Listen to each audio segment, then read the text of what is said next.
Good evening, everybody. Good evening. Good evening. Well, we're live. Obviously. We're live, obviously. Yeah, you know, we're here in the shed and in the office, obviously. JR Reselling. Look, we've got a super chat from JR Reselling. Thank you, Mr. JR Reselling. Well, I thought I'd be you first. Oh, nice. We've got Gene Pawson in.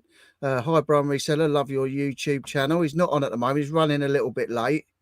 We've got Antoinette. We've got my mum. We've got Paul Giz. We're going to run through these quick. Victoria. We've got Ewan. Got Jean. Me. Tam and Bell. Joan. Porkies. Joan. Victoria Foley. Going over. Gary Dunlop's in. Don Clark's in. Andrew Money Mental's in. We've got quite a few people in at the moment. Stu Mandry's in. Dumpster Diving Debs.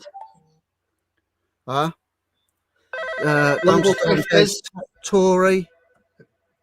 Have you got a phone ringing? Richard, have you got a phone ringing or something? Oh, Jesus. Have you got a phone ringing, mate? Get it answered. Yeah, I have. Come on. Hello? Hi, Michael. Yeah. What? Oh, John's here now, is he? Okay, where is he? He's backstage. Is he late? Yeah, he's running a bit late. He's here now, but is there anyone we can get on? Is there anyone we can get on instead of him then? Yeah, we'll have to try and get some. All right, it's all right. There was that lad in the dumpsters? There's a guy behind the dumpsters. Get him. Yeah. We'll just send anyone on. Just send anyone on. All right. Okay. All right. Cheers. Bye. Whew. What? John's late. I think someone's coming on. Oh, for Lord's sake. He's here. What's that? Jesus, remember me as you come into my kingdom. Jesus, remember me as you come into my kingdom. Oh, Jesus. We got Jesus. Oh, Jesus is in the house. God's sake. Oh, who's this? It's these two pair of prats. Barry Blue Nose. How are you doing, Barry? Bring us in, Richard. Bring us in. Barry's on his own on the screen. I know, he's on his own. Look, we're all there. Oh, who's this? Look at this pair of prats. We got that prat that jumped into the sea, and that J.R. Hartley. Oh, here he is. I thought we got rid of you. Yeah. Troublemaker you are. Troublemaker. What have you done? He's gone. You got rid of him. I didn't get rid of him. Where's he gone? Where's he gone? Is he gone? He's gone. I tell you what, he's pressing buttons he shouldn't be pressing. He's pressing buttons he shouldn't be pressing. You should have pressed that button. You should have been pressing that button, should you? I've got to have to see him now, yeah. You're on John's computer, aren't you? You shouldn't be on there, should you? You don't know how to work it, do you? Don't know where he is. Right, let's say hello to a few people. We've got Dave the Gen, got Flipping Sloth says finally some good content. Thanks, Jay. Appreciate that. We've got Debs, Stu Mandry, Matt sells stuff's in. We've got Mandy in. We've got Chris Tyler in. There's someone at my door. One sec. It's actually my daughter. It's not even planned. It's my daughter. There's somebody at the door. Show us what you got. We've got Global Thrifters. We've got Elaine in. We've got R&J. We've got Babs in. There's somebody at the door. There's somebody at the door. Oh, somebody at the door. Hello. Got this isn't even planned. This is what happens to children when they know you're doing stuff. See, there's loads of people in come to see John and Barry. There's Barry Blue Nose. We've got Stacey. Did it just blind me and give me an epileptic fit? We've got Aaron in. Right. Victoria Foley's in. Who else we got? Yeah, said Tory. We've got loads of people in tonight, so welcome. I hope you've had a good week, everybody. Oh, Lex is in. Hashtag quality attainment. Well, it's all good. So usually it's rubbish. So it must be rubbish usually. Oh, God bless you, Barry. Oh, poor Barry. Barry just burping away. Well, what's Burping away happened? there like a What's good one. happened with John then? Is he stuck in traffic? Is it petrol? You know, has it gone up? What's happened? I don't know. Let me try and get hold of him 1 second. Thanks, Barry. He's a good lad, Barry. You know He what? is a good lad. People give him a hard time, old Barry, but you know what? I tell you, Top I lad. like. I think Barry's a nice guy at heart. Really. Top We've got lad. Top lad. Neil T's in. Got Pete, Theme Parks and Toys. We got Carl. We got Lex. We got Sean. We've got 51 people in at the moment. Thank you, everybody. Well done, Popping everyone. in. Yeah, we've got Elaine in. See, everybody loves Barry and everybody loves John. How's He's a good your week been, Richard? What have you been up to? It's been all right. Couple of pickups. Couple of nice bits I've sold. Yeah, it's been all right. I haven't been doing too much out and about, really, picking up. Oh, look. Oh, good evening, sir. Good evening, sir. How are you doing, John? Rest up. Oh, I like that. Very good, John. I like That's that. lovely, that. We're liking that. My old work tie. I couldn't find a black tie, but That's all right. Okay, John. I'm loving. Oh, that's cool. Look at that. I'm loving that. Beautiful. We got PvP in now as well. Oh, I like that. We got Maximus in. Thought I'd missed you again. Glad I made it. Hope you're all awesome. And you, mate. Yeah, we've got loads of people in. Jilly, say Jay's in. What's that? Is this boy George? No. How's your week been, John? Very good. Well, we have a super sticker from Carl, the lazy reseller from Canada. Thank you, Carl. Appreciate that, mate. Yeah, pretty good. Any good sales? Yeah. Pickups? Yeah. A £317 reggae record. Really? Oh, wow. Is that the small? Is that the small one that you showed in your video there? Yeah. So yeah, 317 quid. What a lovely pickup. That's a lovely sale. Yeah. So that was I paid £270 for about 600 records. All singles, all 7 inches. Yep. And that was in there, and I thought, I could tell it was expensive. Like I've done the research on that one because I do look out for the kind of old reggae ones. Yeah. And I thought I'll put it on auction, 20 quid, build the interest. I knew it wasn't going to go for 20 quid, but it gets people interested. Yeah. And it went for 317. I thought, nice. So pay for the whole 600. The whole lot. Records, yeah. That's what you want, isn't it? Yeah. So that is the highest. That's my most expensive record I've sold so far. Let's go to America. That's amazing. That's amazing, John. I remember you getting that, and I think you're saying similar one, but your cover was better, if I recall. Wasn't your cover in a better nick or something like that?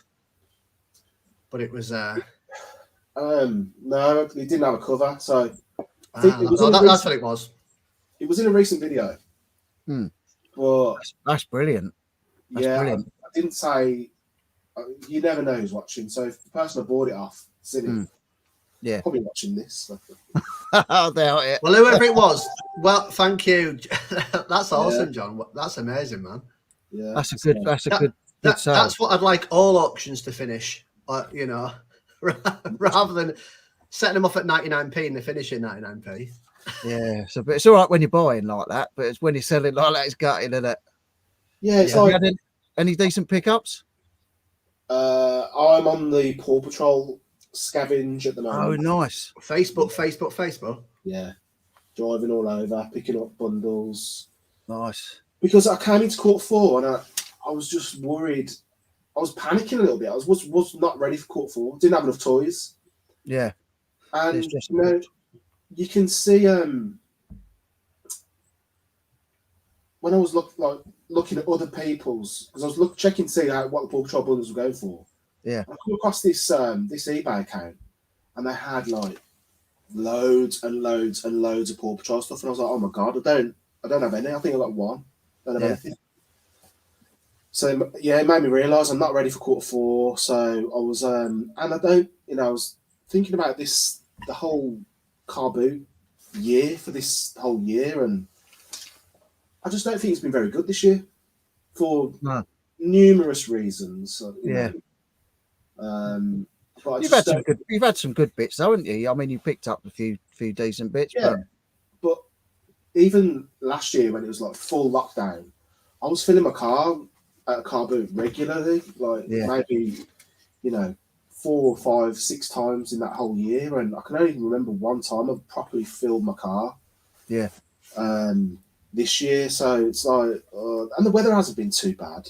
Do you think though the difference, John, is that obviously you've got more on your plate now? Obviously you've got your record shops really kicking off. You've got more of your business, and also how much of that last year did you potentially get from Facebook when it was lockdown? Like revisiting yourself. Is it that the car boot sales have dramatically dropped off, or is it that you've actually got more going on? You've got 2 stores now. You're when you're at the boot sales, are you buying the same type of stock, or? I'm definitely buying more records, which was something I didn't really go to a car boot to buy. I'm buying more records, and I'm spending more money on records. And like normally, if you go to a car boot with 100 quid, if you come across 50 records, that's half your money gone. Yeah. It's quid each. So you are spending more on things like that, which I didn't do in the past. But I just don't know. I was thinking about this year. I was talking to someone else in the shop about it, because you get a few people come to the shop and they do what I do. They go car booting and they'll look for vinyl and stuff. And they said similar thing. Like this year hasn't been as good for car booting, and there is so many car boots in the Midlands. Like your Sport for Choice, and the biggest one closing down. I was going to say your favourite one's closing down, isn't it? Yeah. So that's gone. But what I've noticed is, and this is what potentially was going to happen, is everyone that went to that car boot is now going to other ones, so it's making them busier. So there's less competition out there. They're concentrating all the different ones. Yeah. So, for anyone that's living under a rock and hasn't seen John's channel or subscribed to John's channel, the link is up there on the screen. So go and check him out, because he's absolutely smashing it. Absolutely smashing it. It's interesting that, John, like that you're saying it's like dramatically changed, because like for someone like myself who's just gone through working in the office, and I've handed in my notice now, and then I've just this like moment over the last month, I'm pretty much declared full-time reselling. Yeah. I've kind of, but maybe it's because I was in a different world a year ago, but I found more, because personally, because obviously I don't have a shop or anything like that. So I've actually taken my time every single time I go to a boot sale. I set myself a challenge in learning a new niche, whether it be, which I'll show in a moment, but that's a new niche next to me. I'll show my pickup. I may as well show my pickup, actually. I picked this up today for £5. Yeah. I'm all about kind of getting into something a bit different. So I picked this up. Obviously, Global Thrifters are in the chat. So, they're always picking up these type of things, rattan, bamboo type of things. It's a bedside shelving unit, £5. Looking at sales, you're looking 40, 50, 60 quid, depending on how fancy you want to make it. Nice. So stuff like that. I've got clothing, I've got shoes, I've got toys, I've jigsaws. I've tried to just get as much new things as possible. And then one thing I've been trying to teach myself for next year, which I'm learning a lot about, is like tools and planes. Because there's a lot in tools and equipment. I don't know if you've seen like planes and stuff like that, but some of them vintage ones in a box literally down here in my shed. I've got a box of old. Certain numbers are like they just sell super high, and you realize why then people jump in the back of the things and they get all the tools and they pull them all out. And I'm like, if I get as much as possible, and the one thing that I've done differently this year compared to last year is I'm actually buying less but more quality. So on my store now, my minimum item is like £5, but that's left over from last year. But what I'm buying, hint that £5 into 40 plus, I'm after £30 plus items. So I've got less, but I'm actually making more money by selling less. It sounds a bit daft, but that's what I've kind of done with the boot sales. But makes it a bit easier. It's difficult. It is difficult. The here saying, good evening. Where are the hot babes from the thumbnail? We're here. Where are they? We're here. You wait till we pull our kit off. Yeah, you wait. We'll get the baps out. flipping sloth, not where I live, just Pete's asking, no money in it for him. Yeah, so yeah, I had a little pickup this week, and actually it was from another YouTuber. I watched Nick had a couple of them. The chat's just jumped loads. God, I'm way behind. And it's this. I went and got the horn. So I paid a tenner for this. This thing's nuts. It's on the reed thing. It says made in France, so it's a quality thing. I paid a tenner for it. 21 inches it is. That's what she said. Yeah, and it works. And it works. John, that's what you should be picking up. That's the type of thing that John should be getting. Yeah, that'd be blinding for you. If I'd seen that, I would have got that. You know, I picked up that didgeridoo and I've still got it. Yeah. I haven't even listed it. To be fair. That looked good. What was that? What was that? 60, 70 quid potentially, did you say, John, on that one? The prices were all over the place, but potentially, yeah. But it's massive. It's really tall. So I don't know. I might just try and flip it on Facebook for, you know, maybe make a tenner on it. Maybe try and double. Maybe, yeah. So that's my little pickup, but that should sort of go 50, 60. If I go on what Nick got for his, you know, and for a tenner, I'm going to pick it up all day long. Yeah, definitely. We've got marking. Where'd you pick that from? There's a new shop, like a little bit antique-y, but they do like little pub. I bought some ashtrays off them. I bought also I had it was just a handle for a Guinness pump. I paid £1 for that, and I sold it for $24.95. It's literally a little shop just opened up around the corner from me. It's amazing. And they were running a pub, and now they decided they like the antique types thing. So that just anything and everything. I bought a snake off of them as well. I've got a snake up the top. Don't know if you can see it. Let me just do this a minute. Yeah, there he is. Probably see it. The big snake. Yeah. I paid a tenner for him and all. So, yeah, it's a nice little shop. I've been paying £3 each for like pub ashtrays and selling them for sort of 14, 15 quid. It don't make a lot, but it's just little bits and pieces that are going to make a little, you know, it all adds up, doesn't it? Yeah. We've got a question for John from Andrew, Money Mental. Any plans to expand your business further? Obviously not into Wrexham, though, as that is not allowed. Oh, man.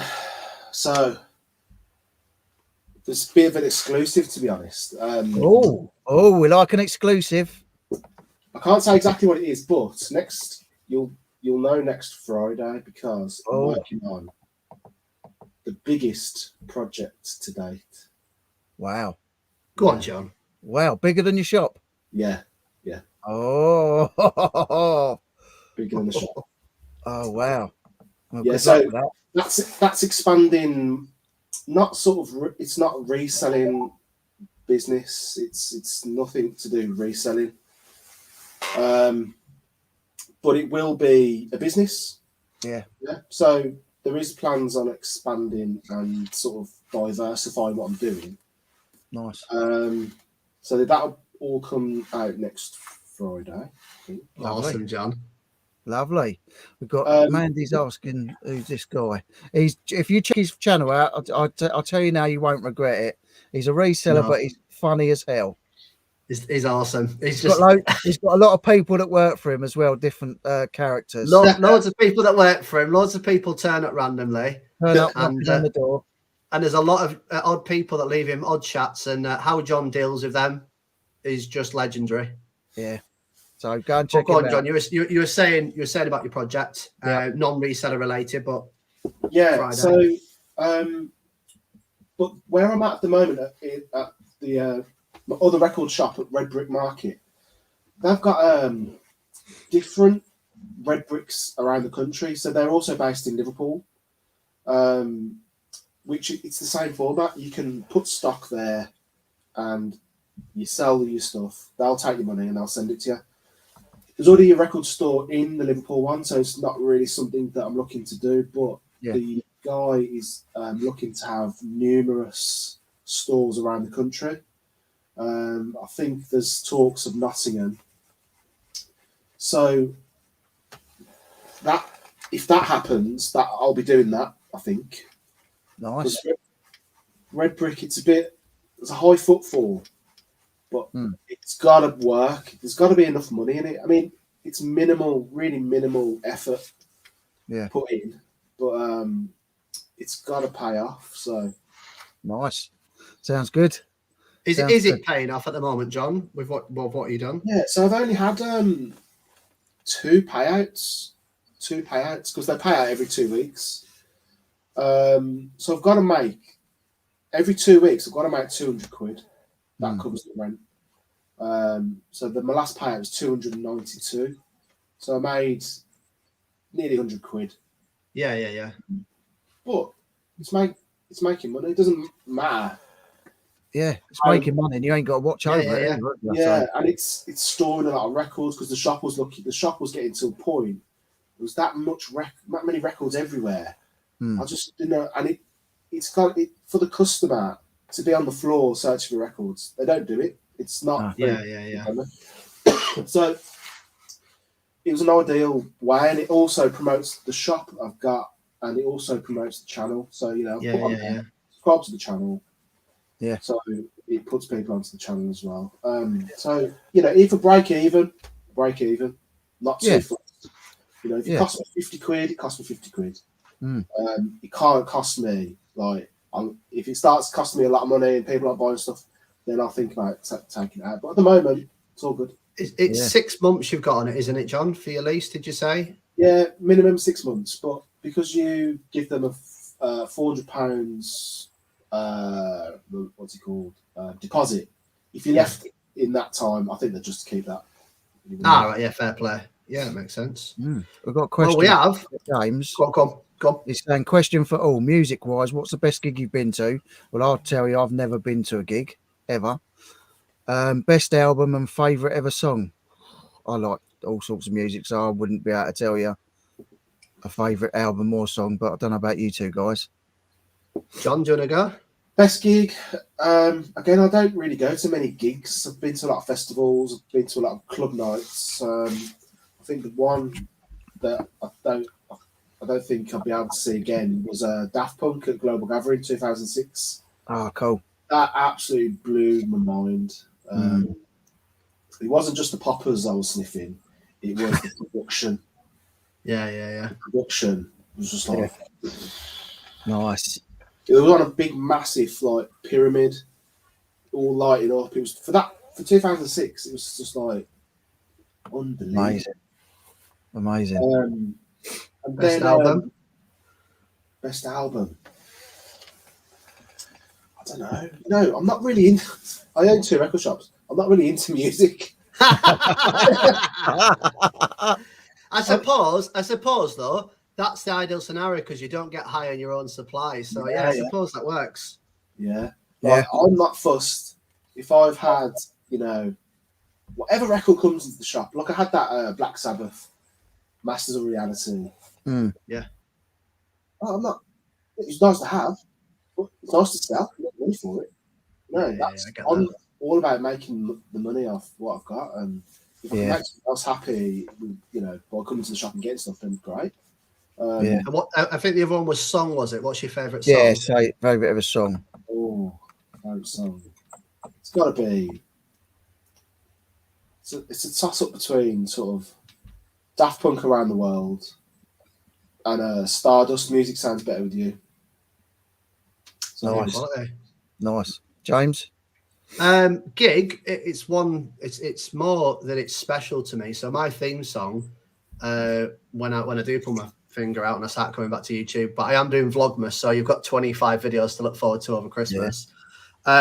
My theme song is the Uptown Monotones. I suppose that was the best gig I ever went to, when which you've all met Holly now, you've all seen my daughter, but when my wife was pregnant, we went there to Lancaster Music Festival, and I think it was because the best way I can describe the Uptown Monotones is they are a journey band. So you've got 3 people. One is a singer with voice effects. The other one is a beatboxer. And the other one is a singer with a guitar. And because they can do all sorts, you start off hearing rock pop. Then you've got a beatboxer who'll do trance dance, and everyone's raving, almost like him doing all the effects. And then they all come together and like they do amazing songs with like balloons, effects, didgeridoos, like it's all there. And I think just being in a room, my wife pregnant, heavy pregnant, loads of people having alcohol, but it being so safe for her, it's a moment for me. It's the best gig I've ever been to, and that's the Uptown Monotones. Best album out there, I would probably go with Shinedown Misfits. I think it's called Misfits.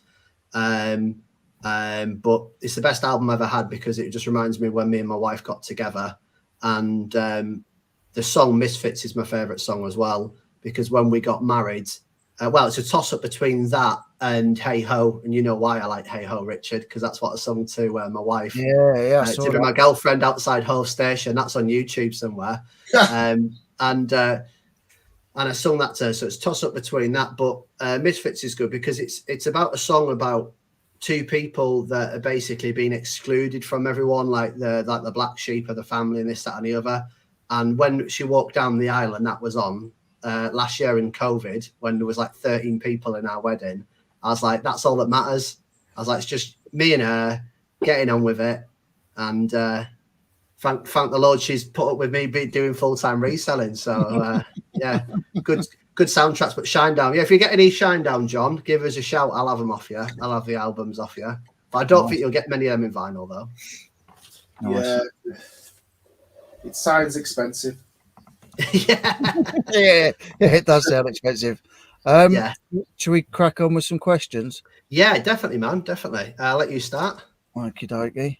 Just making sure to check because I'm trying to keep up with it. We've put your link in. Right. So, question 1, John. What got you into reselling? What got me into reselling?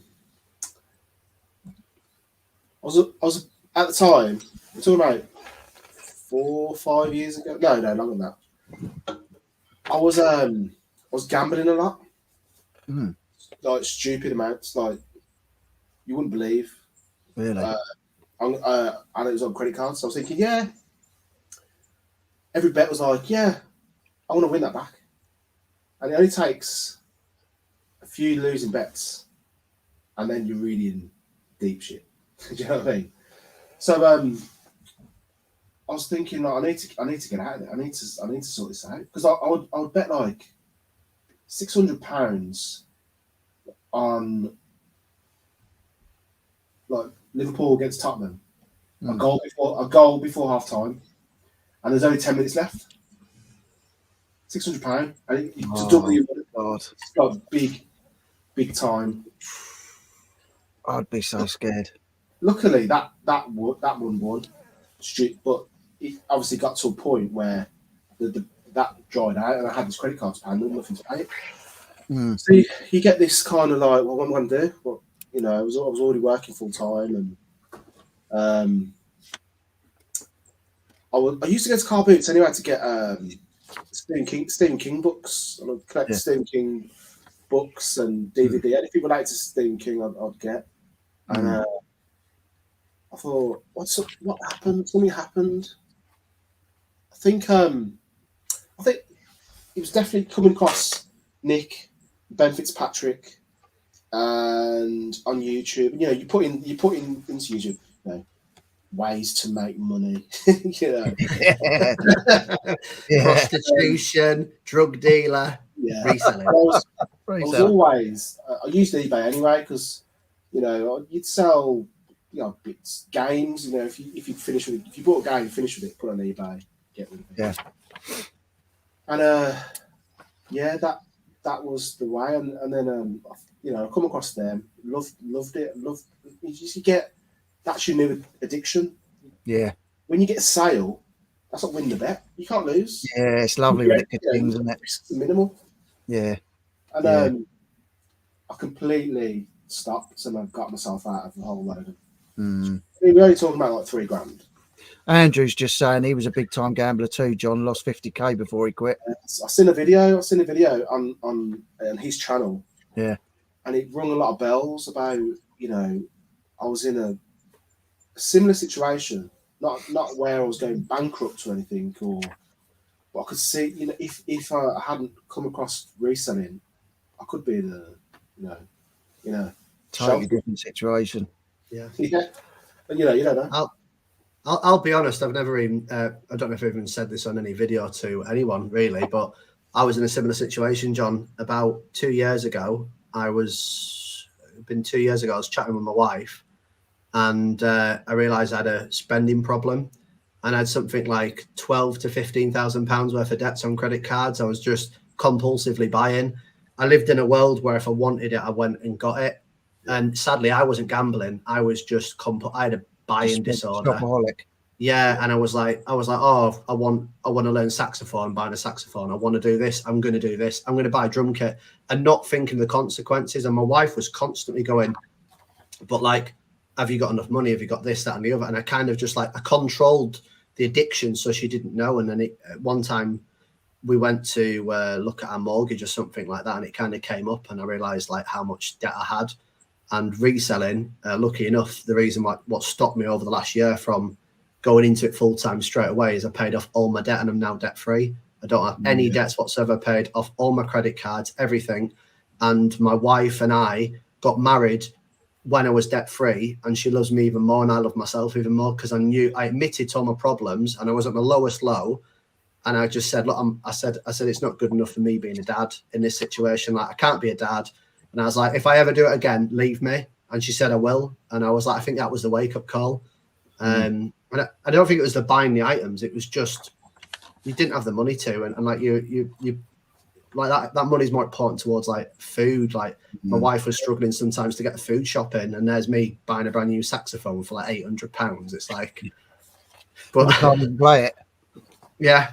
Yeah, you can't even play it. Hold off me for 50 quid. I could have bought a reggae album for 300. See, I've never been a gap. My brother was he loved to have a bet. He absolutely loved, he'd win £5,000, he'd lose £5,000. He was sort of never too much down, but he did it for years. He loved it. The thing is, if I lose a tenner, I cry like a baby. I'm no good at gambling. Do you want to do your next question then, James? Yeah, of course. So this question's advice for someone who's maybe starting off, John. But what 3 tips or advice would you give to someone starting off reselling? Ooh, starting off.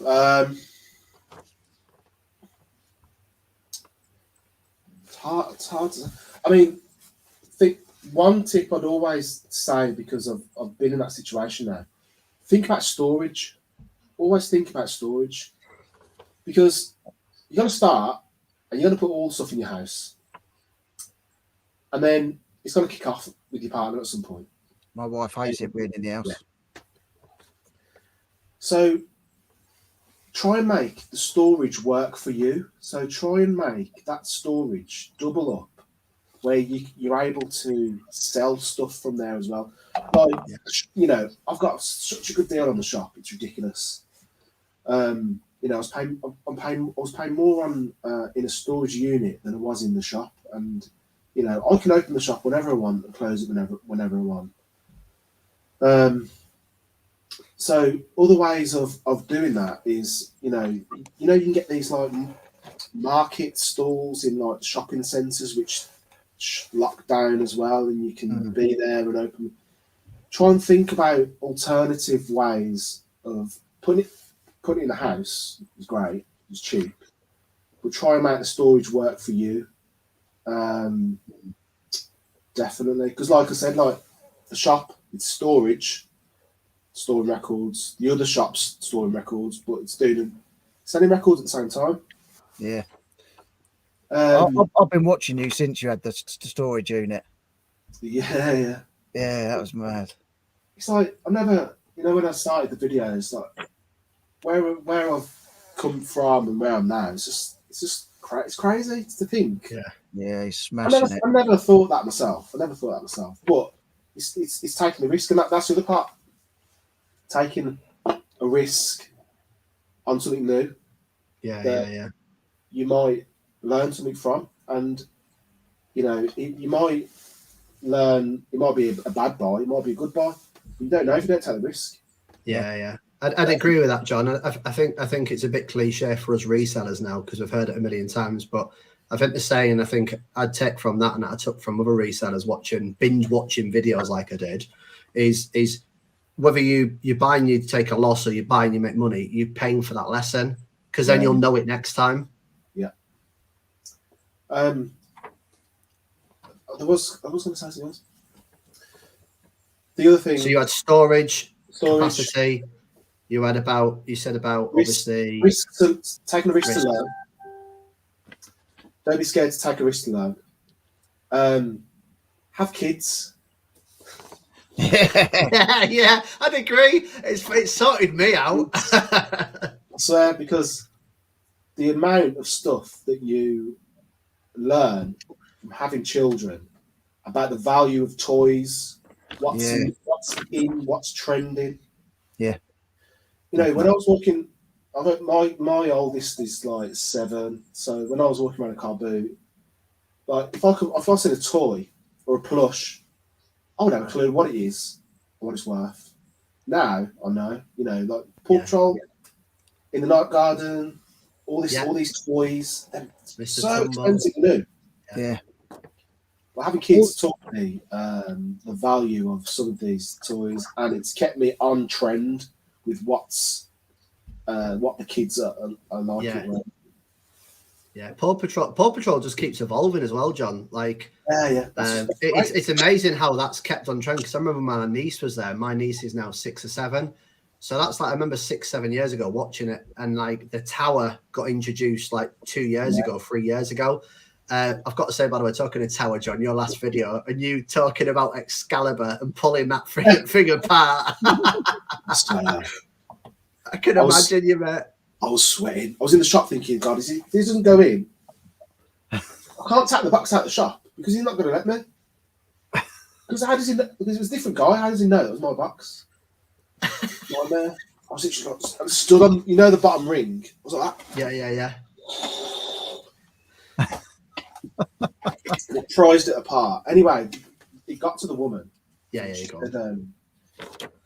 Where the clips click into the bottom, you can't see it on the pictures, but it was filthy. Someone had spilled something down the cracks. As you do.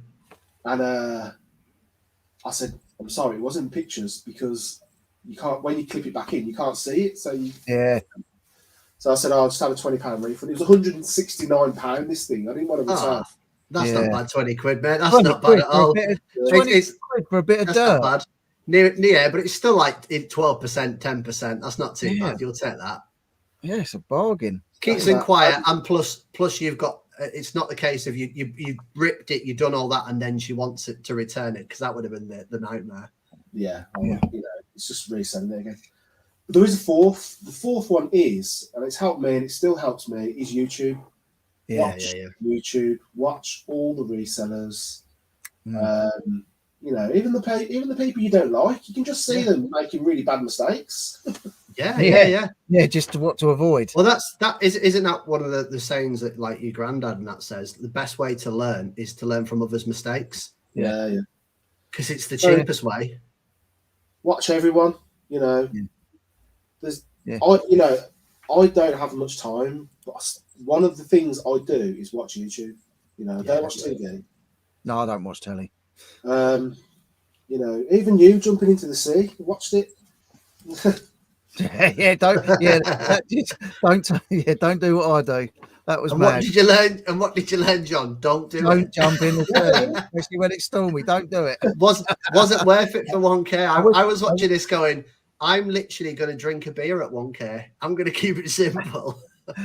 I wished I watched a video on it before I'd done it, I'll tell you. Right, number 3. What benefits have you found having a shop or shops over just selling online? Number one benefit of having the shop is stock. Stock is coming through the door sometimes daily. Not chasing it.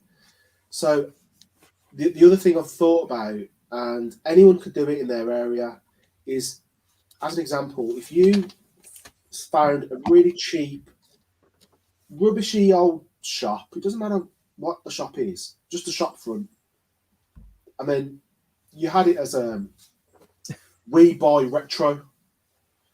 So that's what your name of the shop is, We Buy Retro. Yeah. We buy consoles, games, whatever. It's a massive advertisement for people bringing stuff in, because a lot of people they'll think, oh yeah, I've got that in the loft, but they just won't. Yeah.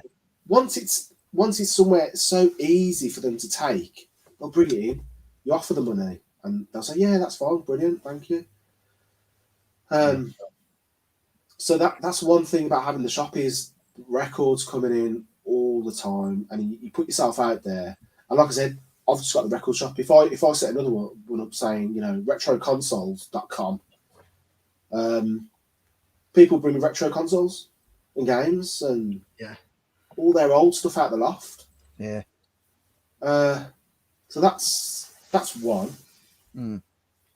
Second one is just another income stream, and I'm quite big on income streams and trying to have as many different pots of money coming in from different areas. Yep. So it's just another. There's no fees. There's no shipping, and the other one, having a shop, is probably the contacts you make. Yeah. So, people will come into the shop and we'll talk about other stuff, but you get a community that of new friends in the shop. To say, and from the video I've done about Red Brick and the other record shop, I think there's been 4 people that have seen that video. They've now got shops in Red Brick. Wow. And they do comics. One guy does comics. Do you get commission? Nah. What a shame. Another stream. Commission. Yeah. Clothing. They do. There's another couple of guys do clothing up there. But yeah, it's just contacts, and basically the more you expand your sort of business relations, friends, people the more things come your way. If you think, and I've seen a load of comics on Facebook Marketplace. It's not for me, but I send that to the guy that buys comics, and he'll do the same with vinyl. And it's just, I would not have even known who he was if it wasn't for the shop. Yeah. So yes. Nice. RJ's asking a question at John. When lockdown come, did you find it hard as you could not open your shop? Well, I've always said that anyone that comes into the shop and buys anything was a bonus. Yeah. Because I was paying for storage anyway. Mm. Yeah. The other thing, which I didn't know at the time, when I moved from the storage unit into a business premises. Now, when you've got a premises like that, you're classed as a small business, and you get the business rates, the council rates. Mm-hmm. Because of that, the government will pay in the grants because I had to close because I was non-essential. Wow. So I was all right, to be fair, and it was a bit of luck as well. Yeah. So that's the other thing. If you've got your business in a storage unit, even though you've got a business, you're not recognised as a business. But if you move all that stock onto the high street, you are. It's weird. Yeah. Wow. I think a lot of it's to do with the PL element, though. I think that's what's happened from the public liability point of view, John. I think it's claims and stuff like that, and insurance, and just kind of happening. Yeah. But yeah, it's weird stuff. Next question for you, John. What has been your best sale to date? It doesn't necessarily mean the biggest profit, but the one that maybe stands out for you when you think about, that was the one that you might have got it for free, and you were like, oh man, I can't believe I sold it for that, or it might be the funniest. One of the things I'll do two or three. One of the things that stands out is I don't live very far from Moseley Bog, a couple of miles. The Moseley Bog is where Lord of the Rings was. J.R. Tolkien based his books on The Hobbit. Cool. Yeah, cool. So we're talking about 15 years ago, say. I had the idea of going down to Moseley Bog and digging some dirt from there, putting it into bags and putting it on eBay, saying like original Lord of the Rings Earth. And eBay pulled let's stop the listing. Wow, really? Years ago, there was someone doing that. They were on the bridge by Hampton Court Palace, and they were lowering little vials, like filling up little vials of River Thames water, and selling it to tourists. they got stopped as well doing a similar thing. I watched the Christmas program, and it was presents for millionaires or billionaires. It was on Channel 4 last year and the year before. And one of the things that this company started doing is they got fresh air in a jar from different seasons. So they go out in the garden, right? And they'd be like proper pretentious people, like capturing it, going in like the snow and taking and putting it in the snow, taking a photo of when they got it. They're on eBay, you can Google it, put air in a jar in winter. And they've got a website selling it, and they sell them for like £500-600 for an empty glass of jar of like air, because it was in winter. It's like Christmas Day or like 2020 air from New Year, and they'll go out in the New Year. It's like mental. That's just bizarre, isn't it? Oh, what question are we on now? No, John said he had a couple more, Richard. Oh yeah, no.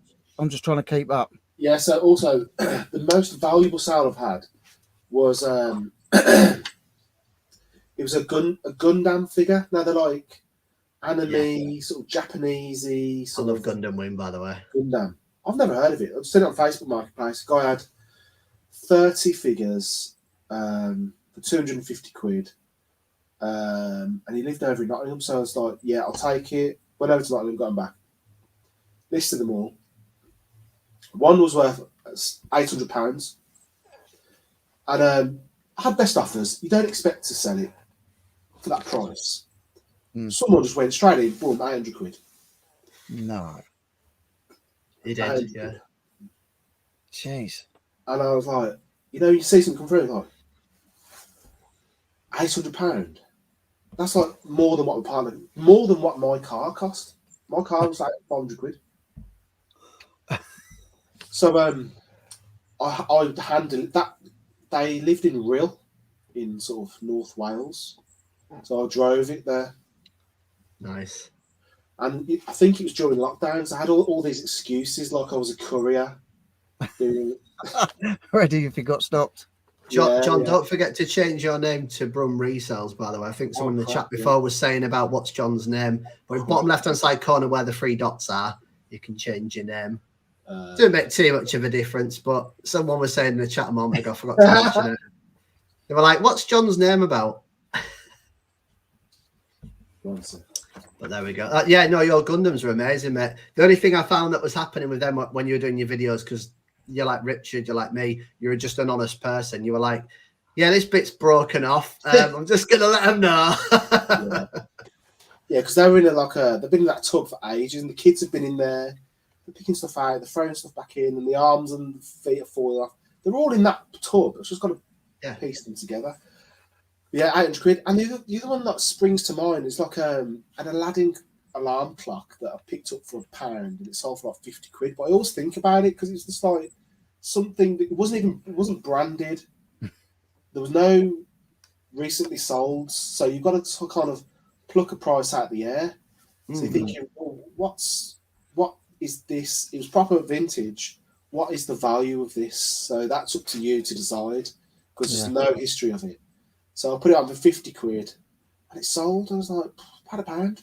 Nice. It's them small prices paid and the massive return on investment is great. Yeah, that comes back to what you were saying earlier, John, about like take a risk, take a chance, be prepared, because when they pay off, they're brilliant. Small risks, taking bigger risks. There's a lot more research involved. That's when you got to do your research. But if you're at a car boot, it's 50p, it's £1. Pay the price. Yeah. That's what sometimes, in the videos, the the transaction between me and the customer is so quick sometimes. I'm like, boom, boom, boom, I'm off. I'll make the decision, and half the time my decision is already in my head of what I want to pay. If it matches that price, I'm paying it, and I'm on to the next store. I'm not like, oh, you do £2, you do £3. Yeah. Oh dear. What question are we on? Is it 5 now? I think we're on question 5. Yeah, question 5. Hello. I told him I'm doing a live. Hang on a sec. There's somebody at the door. There's somebody at the door. There's somebody at the door. There's somebody at the door. There's somebody at the door. Somebody at the door. There's somebody at the door. There's somebody at the door. Hang on, because I'm doing a live. What? I know, but I'm doing a live. You can't disturb me while I'm doing something down here. I know, but I'm busy. Sorry? Oh, God. Hang on a sec. I won't be long. Hang on a sec. No worries, Richard. No worries. I know it's like my daughter came a moment ago. Yeah, just keep chatting amongst these things that happen, mate. These things happen. I know. I swear down, these things happen, mate. Whoever it is, tell him you're doing a live, Richard. I know, I'm just telling you, it's just ridiculous, you know. Bloody people turning up in these lives, coming in whilst John's here. You know, it's so rude. No one else turns up. You know, we've had Z. You know, no one turned up. I can't believe these people are turning up. It's ridiculous. And my daughter turned up, right? Not even planned. Just turned up.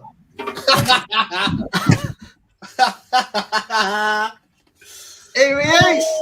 Bonjour, Mr. Brum Reseller. Hello, my friends. Francois Boucher here. Francois Boucher. How are you doing tonight? Brilliant. Right. Good to see you, France. How are you doing? Bonjour. Bonjour. Yeah, very good, thank you. Very good. Je be à la maison. Yes, at la maison. The onions. I have been asked to come and help and ask a few questions. Number 5. Have you ever had any problem sending parcels abroad? If so, please tell me.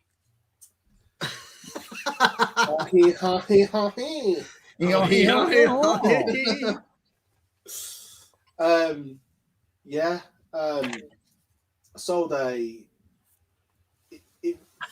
think a lot of the problems is if you haven't got GSP enabled, you're gonna have problems. Definitely. There's more problems involved than with parcels when it's not enabled. So a guy from Japan, he bought one of my paraffin heaters, and he was asked loads of questions. I was like, fair enough, you know, ask all the questions you want. It's GSP, so all I've got to do is get it to Litchfield. Yeah.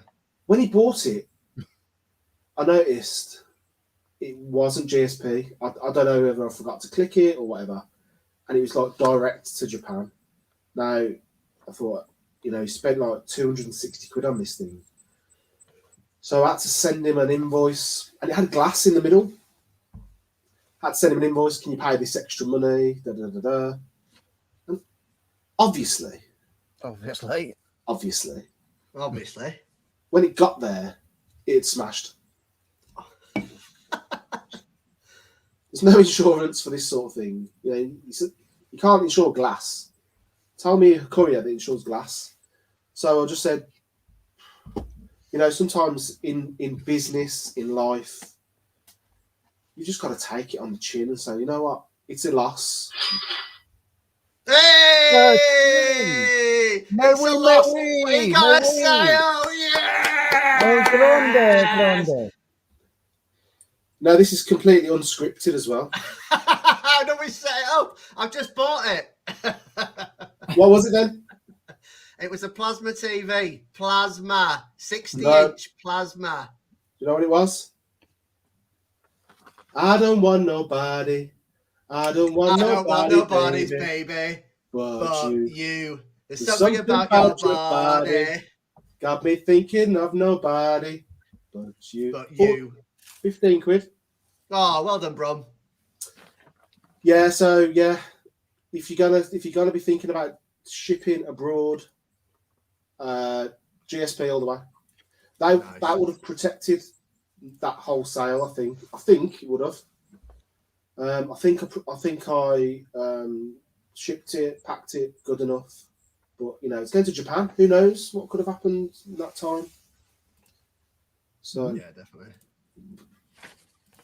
What question are we on now? Over to you, James. What 6. question are we on? Number Question 6. 6. 6. Question 6. Oh, one sec, guys. There's someone at the somebody door. There's someone at the door. There's somebody at the door. door. There's somebody at the door. Somebody There's at the somebody at door. the door. There's somebody at the door. There's somebody at the door. What There's do you want? somebody at the door. I told There's you you're not somebody allowed at to the come door. on. I There's told you somebody you're at not coming the in. door. You're not There's coming somebody in. I at the told door. you. I told you he came on earlier, and you're not allowed in this. You're not allowed in. Don't you dare push me. Don't you Who's dare at push the me on the floor. door? Don't you James. dare push me on the floor. James. Hey, I'm Larry. Larry Blue Nose. Oh yeah, how are we all doing? Football. Bonjour, Larry. Bonjour. How we all doing? Is that Brum? And where have you come from, Hogwarts? Is that your owl on your head? Got a question for you, Brum. All right. I've never seen you and Barry on camera at the same time. Are you the same person? No, we're not the same people. He's very obnoxious. Very self-orientated. He's nothing like me at all. And he's blue nose, and obviously I'm a Villa fan. So. Yeah, we love that. Go on. This place stinks. James, it stinks in here. You farted or something? Stinks. Question number 7. Oh, one sec, Frenchman. Look. I tell you what, chap. You want cocktail of the week? I'll teach you cocktail of the week. Can of lager, pour it in. Beautiful. We haven't done cocktail of the week for a while. Watch this. Cocktail of the week. Can all do this at home. Get a bit of blackcurrant. There you go. Put your blackcurrant in there. Lager and black. Cheers. Oh, très bon. Cocktail of the week done. In fact, I've run out of drink. I'm just gonna go and get some more drink from the fridge. Maybe not. No problem. Get No some more problem. Where are you from? France? Oui. From France. Yeah, you look good. You look good, mate. You look good. Well, very nice. Thank you very much.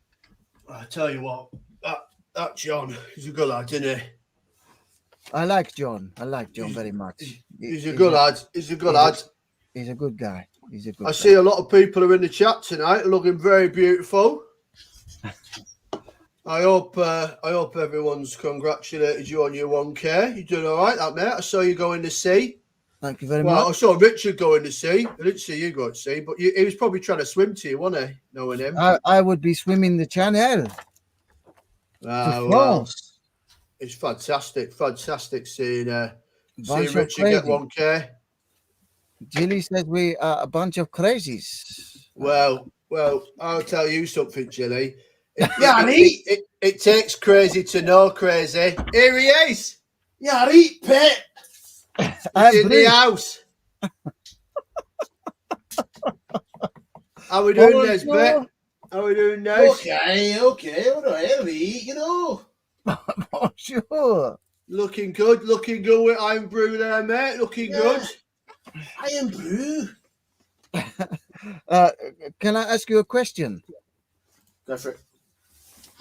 Who is your favorite person who has ever knocked on your door?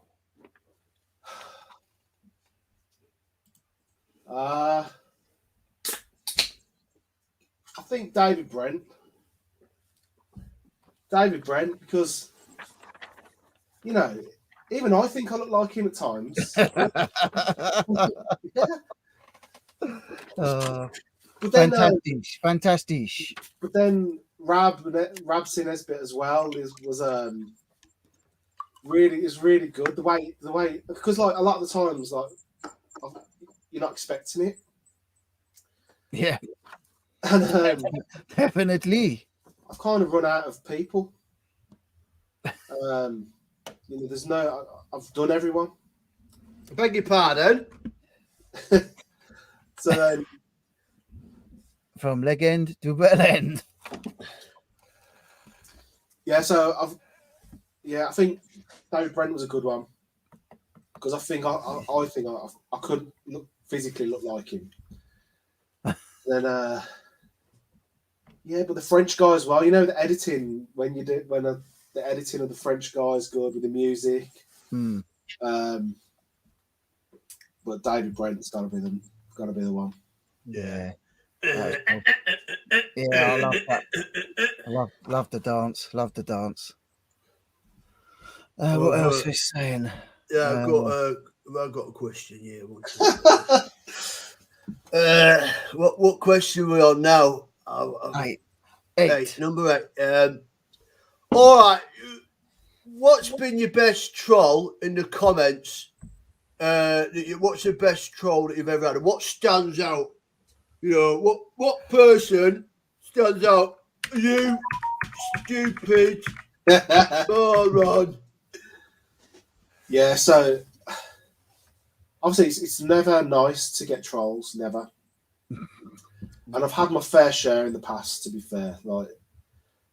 And you know, when you're making videos, when you're first doing them, you're thinking, you know, it's not nice to read. So like you're thinking, if that person's gone out their way to put you down or say something about your appearance or whatever, I just found a way to use it as content. And I thought, you know,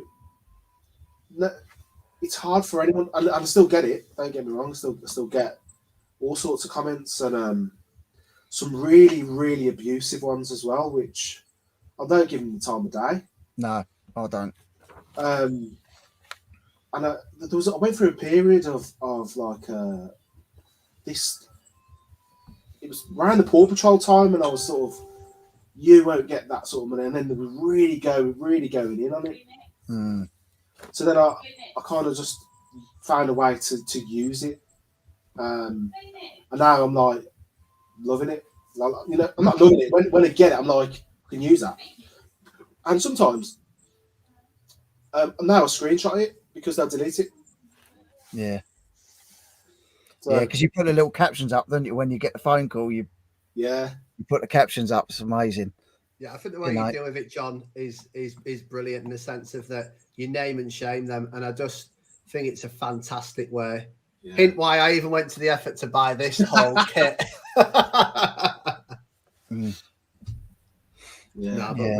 think it's a fantastic way of doing it, and I think what you did to a lot of resellers, mate. I think you probably helped them because there's probably been a lot of resellers, a lot of YouTubers that have dealt with it, but you almost talked about it, but you didn't talk about it.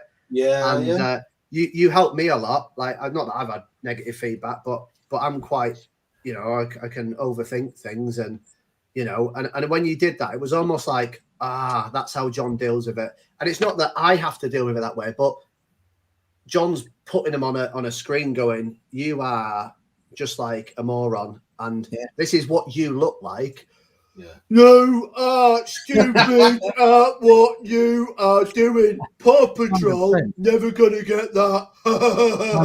100%. Just nailed it. And the fact that it's the opposite football team that you support, even better. Yeah, but I had a problem with that. So I was sitting there on a Saturday afternoon in the shop, and this, because remember I did a Barry Bluenose Goes to Drayton Manor video. I noticed that it's not available. That's right, anymore. So it's like this Zulu warrior came into the shop, and I thought he was going to smash the shop up. Oh, Yeah. So Barry went away for a while.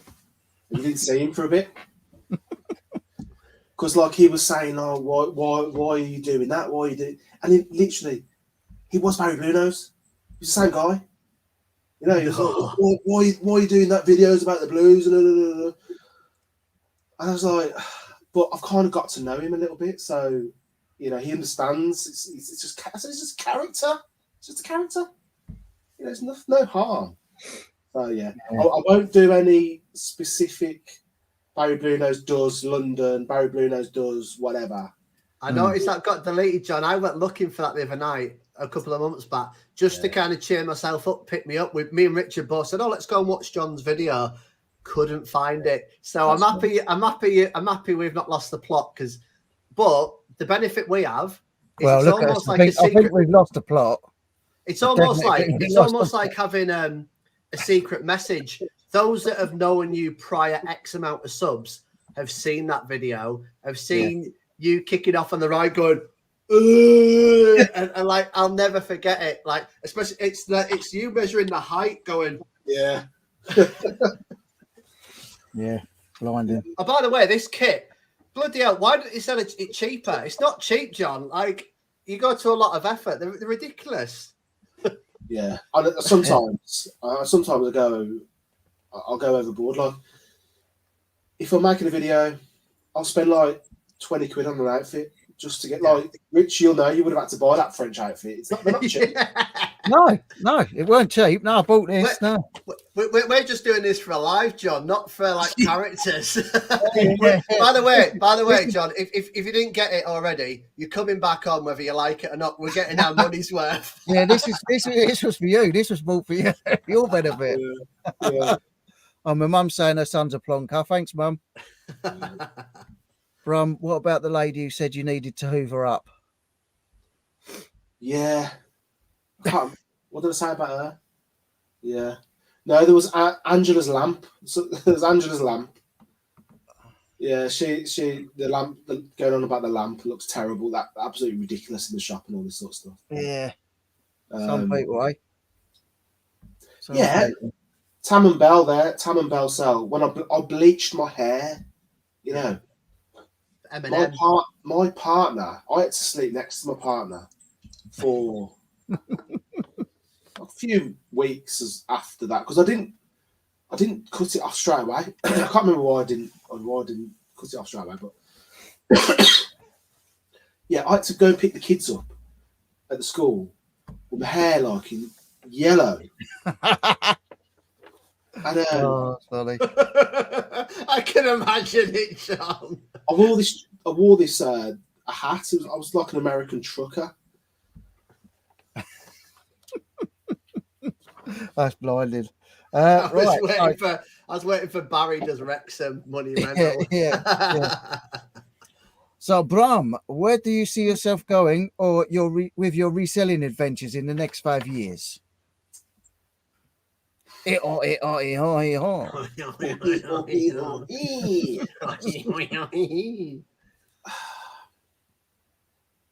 think it's hard to say. I mean, you know, if you asked me a year ago where would my reselling adventures be, I would not.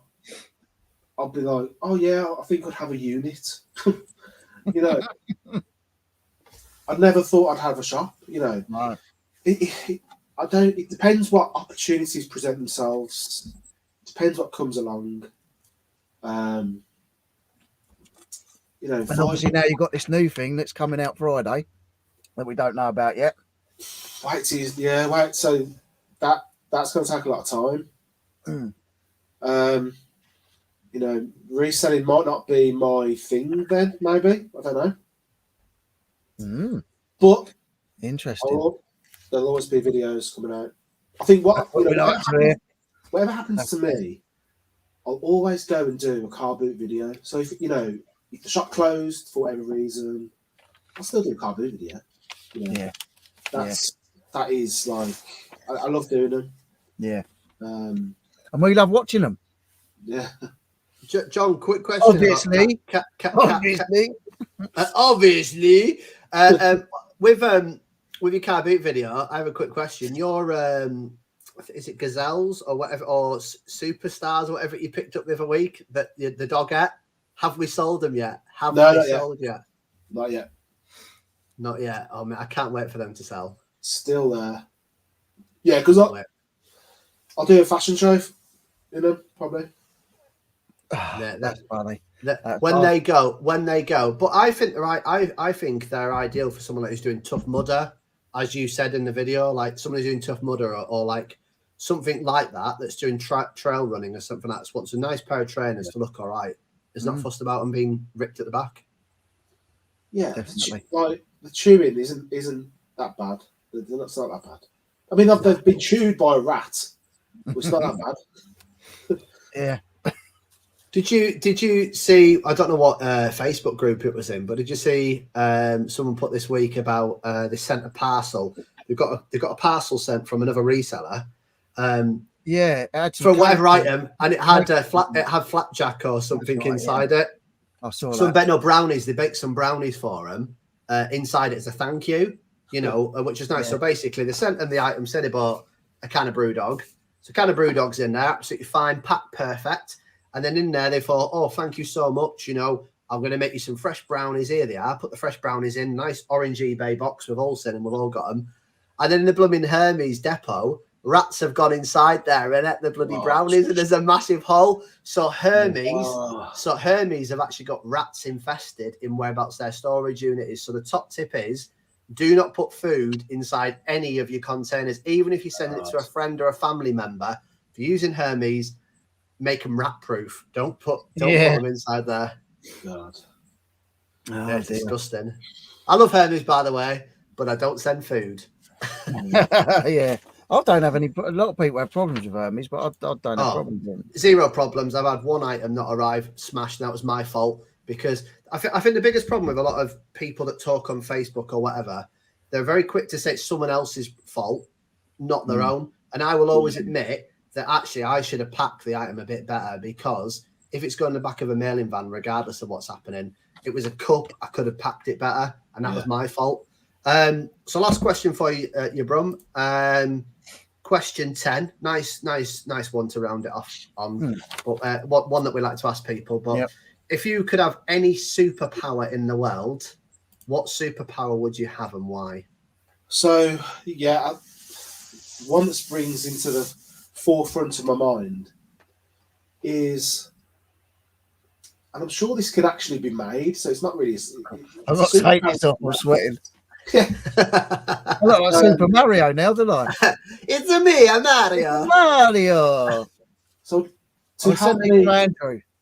To help me do what I do, I'd love to be able to look at something and know the value of it. Yeah. That'd be a hell of a cool power. But imagine Google are releasing, there's various forms of different glasses that they've come out with, Google, with cameras on and stuff.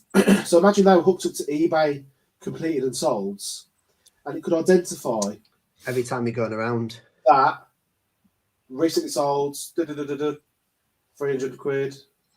Yeah, that'd be pretty cool.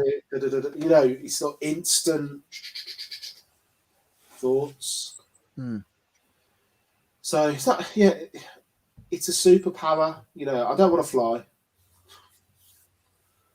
I don't want to have superhuman strength or anything. So Value Man would be your superhero name. Value Man. Yeah, that's not a bad shout. Instant Price Man. Yeah, I like that. Instant Price Man, even better. You could have a play on Vincent Price. You could be Instant Price.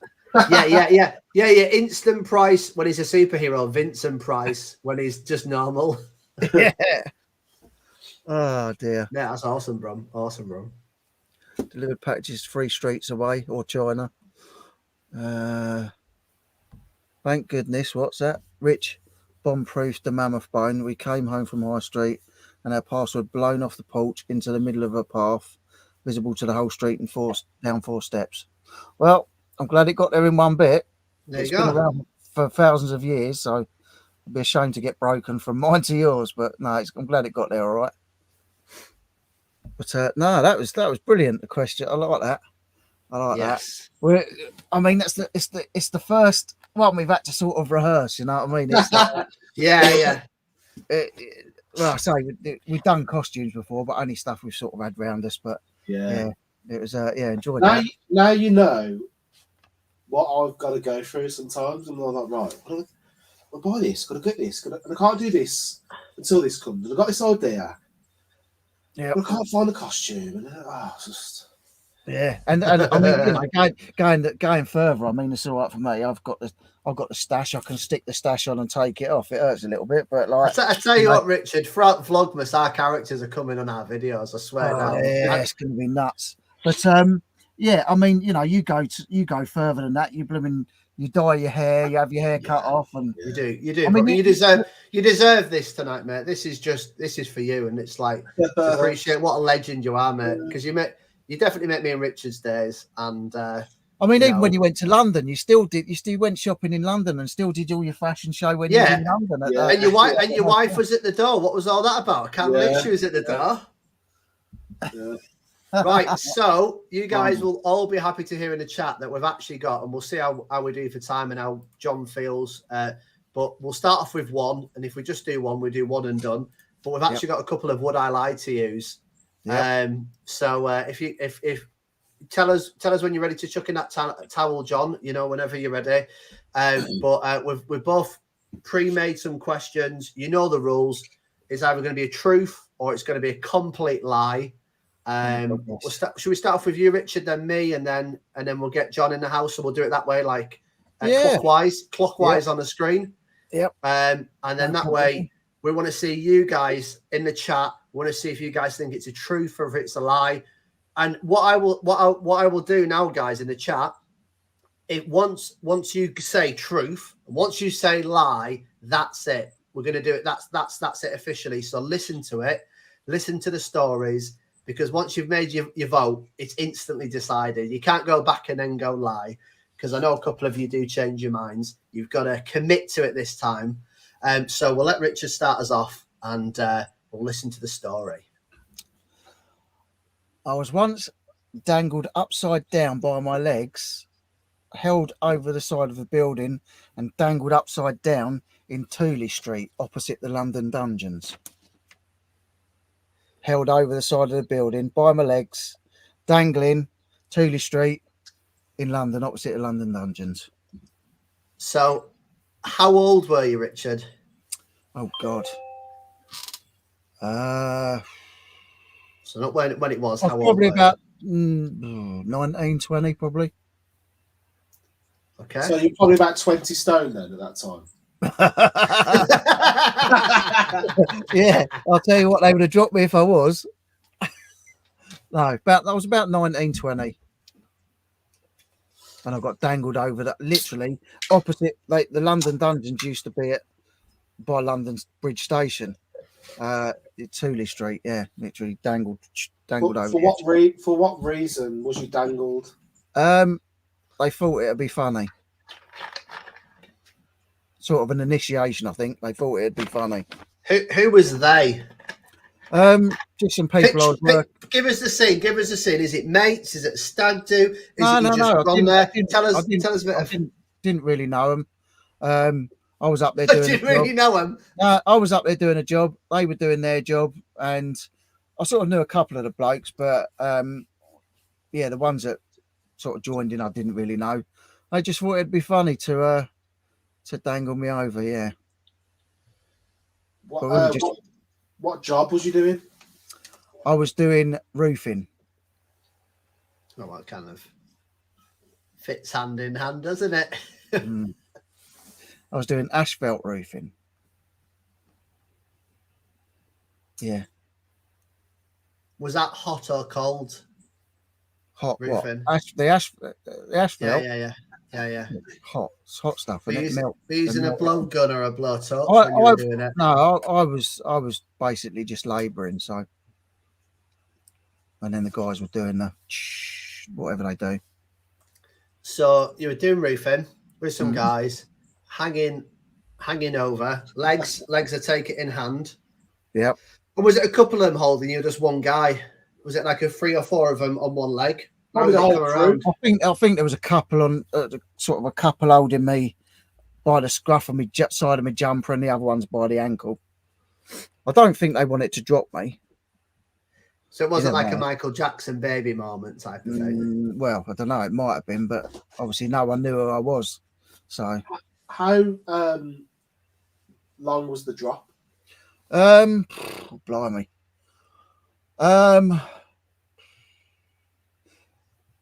It was about 5 floors up, I would say.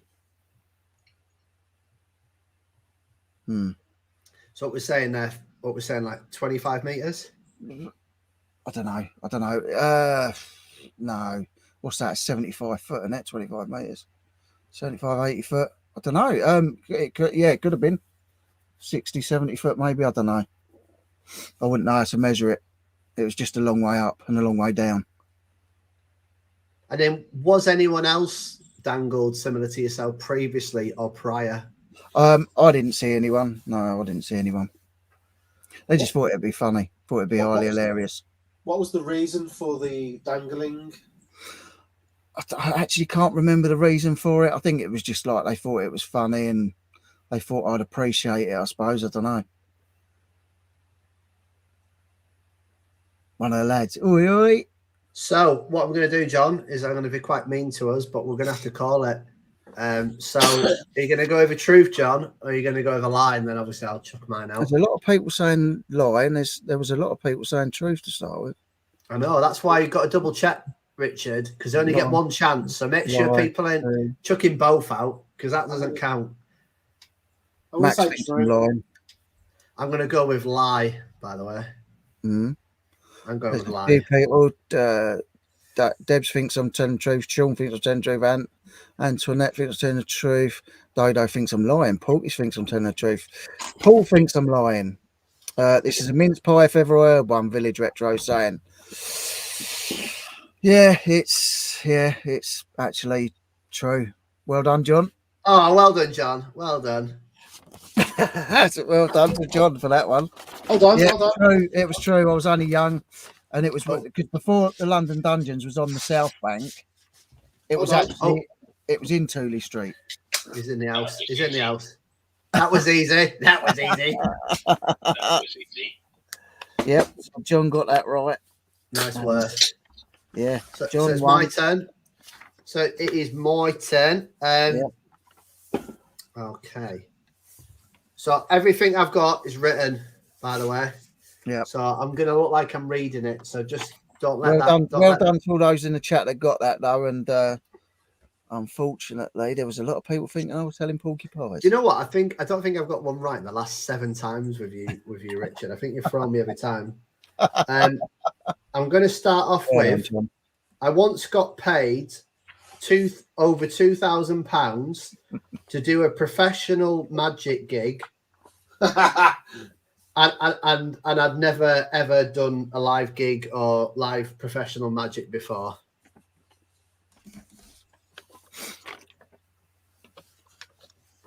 No. So what was that? What was that again? I once got paid over £2,000 to do a professional. It was close-up magic, so it wasn't stage magic. It was close-up magic, and I'd never been paid to do a gig before. Okay, question from me: what instruments was you using to show your magic powers? So I did a couple of effects. So I had a star, sun, and moon set up in my waistcoat. I had a deck of cards. I had several deck of cards. A couple of them were rigged to kind of pre-do. I had a rope trick, and I had cups and bowls. It was actually a single cup. It's what you call a chop cup. So you use one bowl, and it can appear to do stuff. The fact that you've wrote this down, you've got a full script. This tells me now that you've done a lot of research into this absolute rubbish. I don't know what you're on about. I don't do any research or make any effort. What are you talking about? You've gone onto Wikipedia and Googled chop cup. Chop cup. Chop cup, eh? Did you ever get paid to do any more magic shows after that? Yeah, not much corporate after that. So it was a corporate event. If you want to ask me, Richard, what corporate and how did it even come about, you're more than welcome to ask me that. What corporate and how did it come about? Funny that. So I was working. Funny you should ask me that. I was working for EDF at the time down south in Worthing. And basically the entertainment people, we used to do an awards ceremony every year. So it was like the best seller, the best this, that, and the other. And for ages, I was blagging it because I was a salesman. You talk about this, that, and the other. And I had, and it's the truth, I've been doing close-up magic for years, but not professionally. I've been practicing it. I've been doing since I was 6. I had like a Magic Marvin set, and I just kind of went on and got better. And I've been to London, I've been to like the shops, and I bought tools and I bought this. Anyway, I spoke to the entertainment people, and they came to me and they said, "Oh, you do magic? Do you want to kind of do a bit?" They were like, "We've got a main act, but whilst people are just before they eat the meals and the mingling, this, that, and the other, did you want to come and do close-up magic on the tables? Because each of the areas had different tables. They said, we'd pay you this, that, and the other." And yeah, I went for an interview. I did like a couple of effects for them. Then they were like, yeah, we'll have you. And I basically blagged it. I was like, oh yeah, I've done loads of corporate gigs. I was like, yeah, I've definitely done. I've done Lloyd's and HSBC. Yeah, I've done loads of stuff. I'm like really good luck, close-up magic. And they basically hired me just off doing free effects to them close up. And then I just blagged it and went and did it all. When we got there as well, the best part is there was amazing people there. There was like this couple, like a woman and a man there doing like angle grinding stuff. So they were like, like putting saws on them and like sparking off in the air. Yeah, it was amazing. Like she was doing it on her breasts and this guy was going, whoa, on his like area off this metal plate. There was a guy doing, I don't think it was another magician. It was a balloon artist. That was what it was. And I was thinking, and I kept saying to myself going, don't you try and steal my thunder. And literally I did about half an hour. I literally did half an hour. I've never been paid as much as this in half an hour. But I went about half an hour, 45 minutes. I just went around all the tables and then I went back to the first. And then they said, right, we're going to start off and then say thank you to your entertainment. But because I arrived on the coach, I arrived there with all the work people. I literally did next to nothing. Excuse me. Oh, Chris Tyler saying Cilla Black was his assistant. Cilla Black didn't turn up, no. So you never got any more. You did have other jobs from it, but not like that sort of money. Not that type of money. No, it was more like family gigs and stuff like that. After that, it was like doing parties for people and stuff like that. But yeah, it was quality. And you say it was was it a big venue? Yeah. It was like 2,000 quid. Yeah, it's a serious nice venue. Like I don't think they would pay the winner of Britain's Got Talent £2,000 to do a corporate event. You've got your figures wrong there. I don't think you understand how much energy companies earn, John. You're talking about EDF Energy. They supply Gatwick Airport, London Underground as some of their business things. That you're talking about the company that's just opened in the south of England their own nuclear power station to become an energy provider. This is all got from Wikipedia. All right, well, Dom thinks you're lying. Tori thinks you're telling the truth. £2,000. Yeah, £2,000. It was over £2,000. Lying. John's saying lie. Jilly's saying true. Nah. What are you thinking, John? It's a lie. Right, so John's saying it's a lie. There's a lot of people that think it's a lie. So I say Tori thinks it's true. I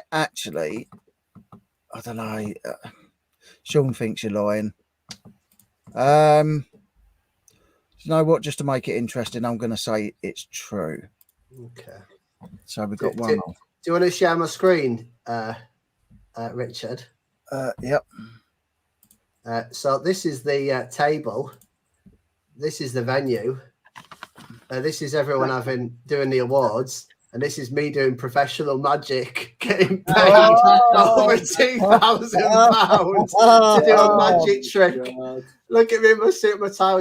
I was doing a book magic trick with the girls there. Oh, And you, yeah, Robbins. I got paid for it. Yeah, over £2,000. You don't have to share my screen anymore. Oh, wow. But yeah, true. Literally blagged it. Acted like I was the best thing since sliced bread. Pulled it up, and yeah, I think it was about £2,400 or something like that. I ended up getting paid. Village Retro said it's truth. But yeah, mate, corporate people have mental money. And just to let you know, the evening act as well that they paid for was Sean Locke. I met him as well. And Oh, really? Sean Locke, yeah, they had Sean Locke doing the stand up throughout it. It was an amazing night. It was quality.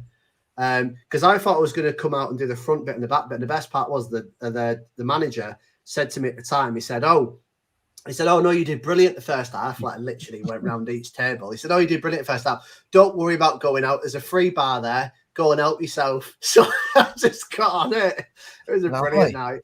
So yeah, positives are living down south. But yeah, that was nice. Me. Cool. Nice.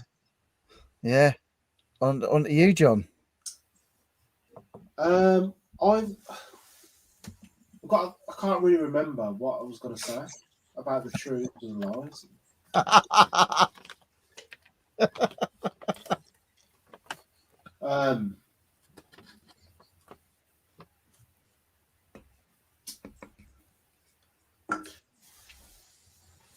worked for a bank for 7 years and got sacked.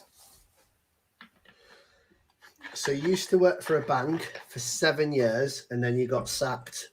I suppose I'll start with the easy one. What bank was it you worked for, John? It's two. Okay. Firstly, NatWest. And then it was took over by Royal Bank of Scotland. So it's two. What did you do? What was your job in the bank? I was a salesperson.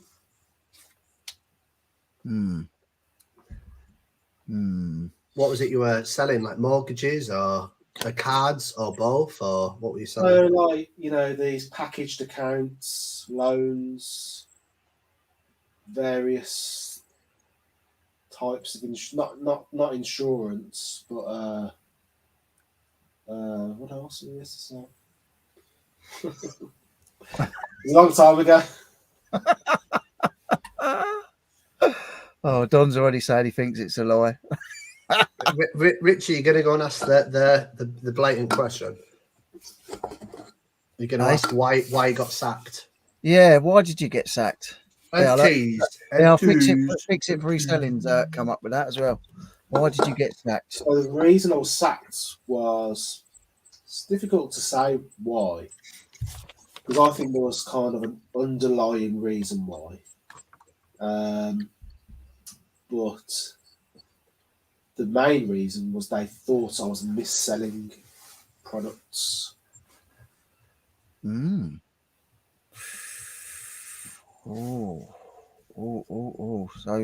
we've got Paul Chop Chops thinks it's a lie. We've got the reseller kid in. Hi, Peter.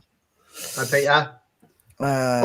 Talking to Peter, there was a thing you said there throughout the questions about new resellers, and I thought about Peter because he's a really, really prime example for anyone who hasn't checked him out. Check him out. You were saying, look at your storage. Now, I don't know if you watched Peter the Reselling Kid, but he literally, when he started, he literally has next to no storage. He just puts it in his room and this, that, and the other. So he's a prime example of if you're going to get into reselling, just buy what you got space for. So you're mis-selling. Was it a case? What was it they pulled? Was it a classic corporate, John? They pulled you up and it was kind of, they went, well, was it because you were falsifying figures, or how could you mis-sell products, or was it upselling, or was it not? Was it when you were pitching it, you weren't telling them the cancellation fees? What were they getting? Yes.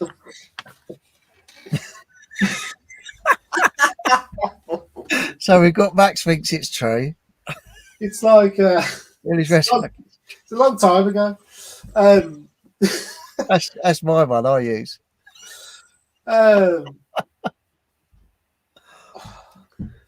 It's the thing is, they let you do what you wanted to do to make their figures look good. Mm. And then all of a sudden, when things are going wrong in the back room, because this was in 2007 before the Credit financial crunch. crisis, Mm-hmm. all of a sudden people started going for stupid reasons. Yeah. I get that. Yeah. I get that completely. Mm. Do you want to have any more questions, Richard, or do you want to go with? Have a look. So, John, the PPI stuff is down to you. Oh, What's PPI? I don't know what PPI is. for missold insurances. 90% of the cases came from Brum. Yeah. Well, are you ready to make your mind up? I think I am. Yeah, I am. Like Craig and Dan says, the only time Brum's worked in a bank, he was wearing a balaclava. Do you know what? I don't know. People think it's true. People think it's false. I'm going to go with true. I'm going to join you, Richard. I think we might be on a sinking ship, but if we're going to go down, it'll be like Titanic. Yeah, I'm going to hold you up. I'm going to hold you up. Just because Brum's giving it the old, it was so long ago and laughing away. I think it's a massive bluff. Yeah, I think he's trying to play. I think he's trying to be the man and giving it the bluff. This is a guy who can come up with multiple characters. He can play a guy that doesn't want to tell stuff. So I'm going with true. Yeah. I think it's true. Tori thinks it's true. It's true. Yeah! High five, Richard. High five, Richard. I'm giving you a high five. Don't leave me standing. I'm coming in. You over here. That was easy. That was easy. Lovely. Yes. We like that. Come on. We like that. It's not the first time we've played this game, John. We can see through this. We know the rules. Nick had our pants down when he did it. We learn. Tori thought it was true, so well done. Well done to all the people that thought it was true. Ian thought it was a lie. Cherry, she was right. She got it right. Tam and Bell, they're just saying, well. Oh, look, Max got it right. 2 for Max. It's all true. Yeah, there you go. So, wow. started there when I was 17. Yeah, tell us a story. Tell us a story. So, NatWest, when I started NatWest, that was my first, big time job. You know, I would have to wear a suit. I was 17. Wow. To wear a suit, going into shirt and tie, going into a banking environment. And there was pressure. We had to get 75% personal loan protection. We call it PPL, PPI, same thing. Yeah. We had to get 75%. There was no choice. So you imagine, the things people did to get these figures. Yeah. But the bank would give us objection handling forms. So if you said, I don't want PPL, so we would have to go through a form to say, right, if you're self-employed, what would you do if, you had a terminal illness? We went that deep. What would you do if you had a terminal illness? Would you be able to work? No. And, they would force us to sell these products, which really shouldn't have been forced upon people. Mm. And, I was there for 7 years.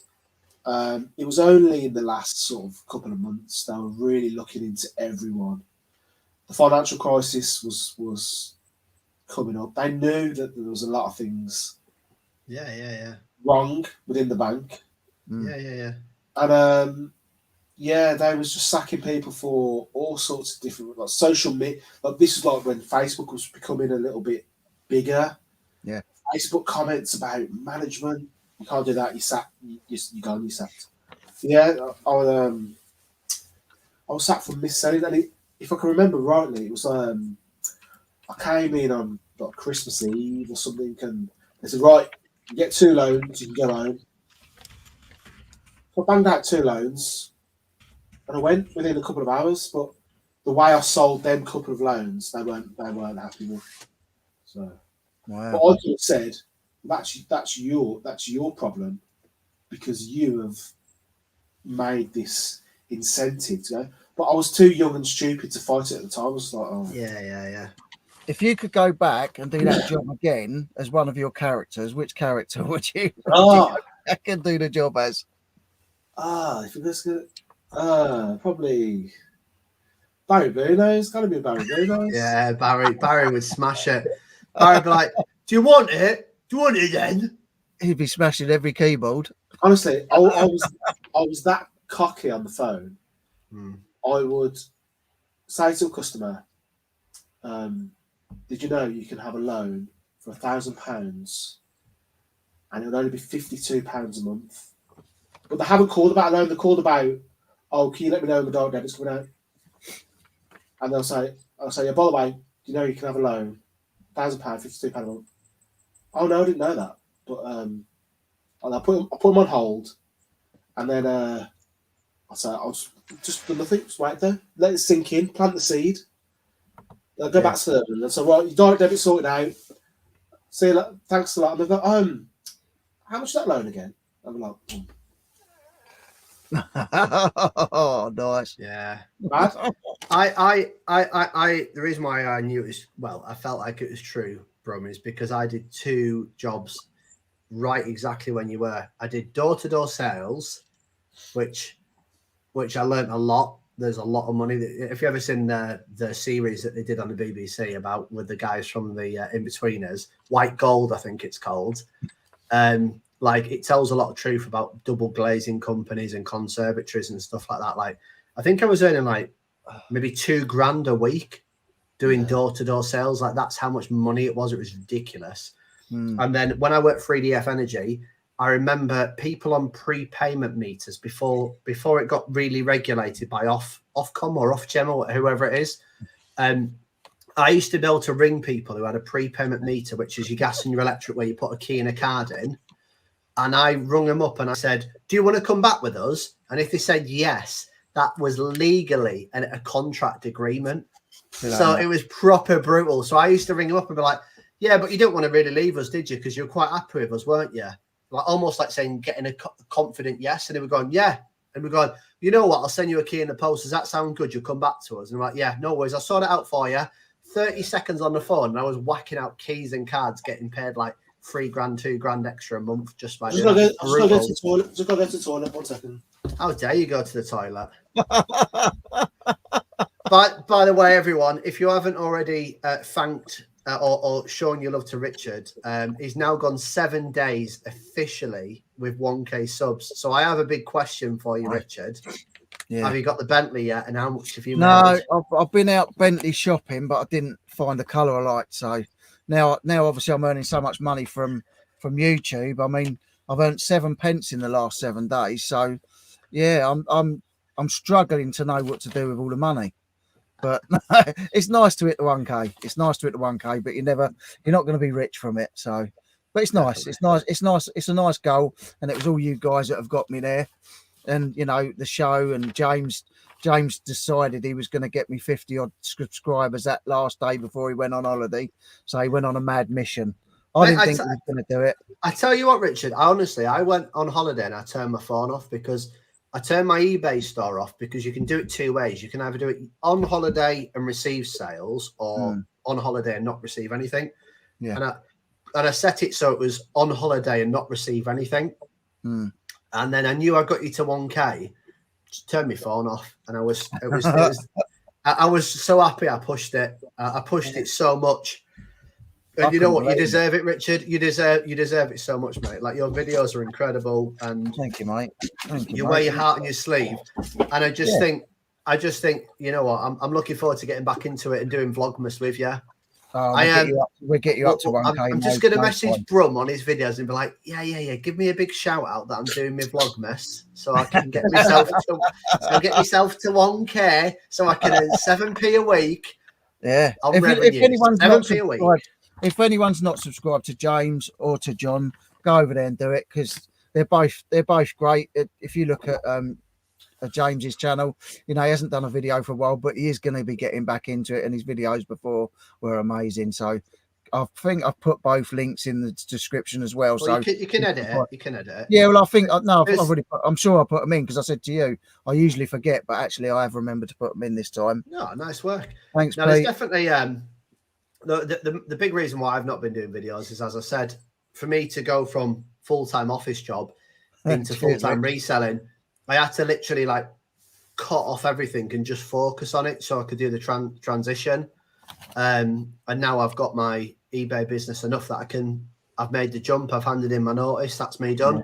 Yeah. You know, it paid off. So it was the right decision at the end of the day. Yeah. And I think I went 6 months without doing a video, but now I can do a video once a week and I can now vlog. It seems what such a long full-time time reseller mate, is. since you'd never been on YouTube, and then you came on my live that first time. Just it seems so long ago. Porkis is asking, do I use my phone to record, or have I got a GoPro or some other toy? I use my phone for all my videos. If I go to a car boot, I clip the GoPro on when I do them with Flipping Sloth. But other than that, it's all done on my Samsung S21. Videoing, editing, I do a lot on there. So yeah. How do you do yours, John? Do you camera or phone? GoPro or 6, isn't it? Hero 6 or 7 that you use? Yeah, GoPro. I've got it here. yeah, I've got GoPro 6. I've got the 5. 7 black. Oh, Yeah, see, I've got the 5 black. I'm still using the 5 black, and I've hardly used it, but it does what I want it to do. You know, for what I want it to do. I use my phone for everything else. I am looking forward to doing my videos because I should maybe, if it's not straight away on my Vlogmas, but it'll be throughout it. I should have the new iPhone 13 Pro because I'm treating myself to that one because my contract's run out. But I'm waiting until Black Friday because I know Black Friday is like ridiculously the best time to get it. Yeah. And yeah, I'm looking forward to it. I think that was one thing that I was a bit like, oh, I wish my videos were a bit better, but I know my videos are going to be up there. And, you know, the reason why I'm doing my videos isn't to become a millionaire. It's just for me to look back in a year or 2 years or 3 years. And I suppose you definitely feel like this, John.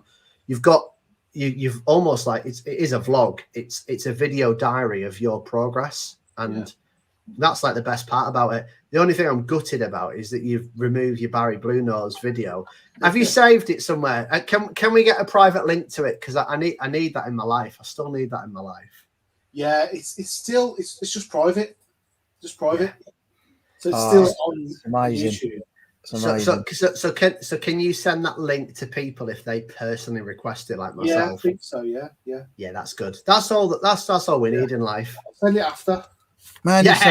did either of you get scared when you made the leap of faith? I didn't get scared when I done it, because obviously when I done it, when I went full-time reselling, I got made furloughed on the 1st of April, and then a week later I found out my brother had cancer. So then I was off for about a month and a half, 2 months. And I sort of decided I wanted to spend time with my brother and help him treatments and everything. So when I went back, I gave in 2 weeks' notice. I didn't like the job anyway. I was selling my own stuff, started selling my own stuff while I was on furlough. But like I was on a forklift for 14 to 16 hours a day some days, you know, all weathers, loading and unloading lorries all day. And so for me, I had that little bit of time where I could try it out when I was on furlough. So for me, it was easy. James has sort of taken longer to do it, but it's different for each person, really. Yeah, I suppose I'm worried. I suppose my only fear is because I'm brand new at it. It's just going to be January, February, March. I suppose I'm semi-worried about it because there's not that regular boot sale. But if I confidently look behind me and wherever I dodge, them boxes that I've got behind me are all crammed full of clothes that I've been getting all the time. Like I've got some like Burberry stuff up there, and whereabouts I'm pointing here, I've got a Burberry jacket. I've got stuff like that. I've got one more wage coming in, and I'm like, you know what? I've got enough stock to get me through December, to get me through January, to get me through February. And then me and my wife have had a chat, and we're going to get a second car. And I'm going to just basically go to boot sales on Wednesday, Thursday, Saturday, and Sunday. And in my head, my business model is whatever I get, I need to get listed that week.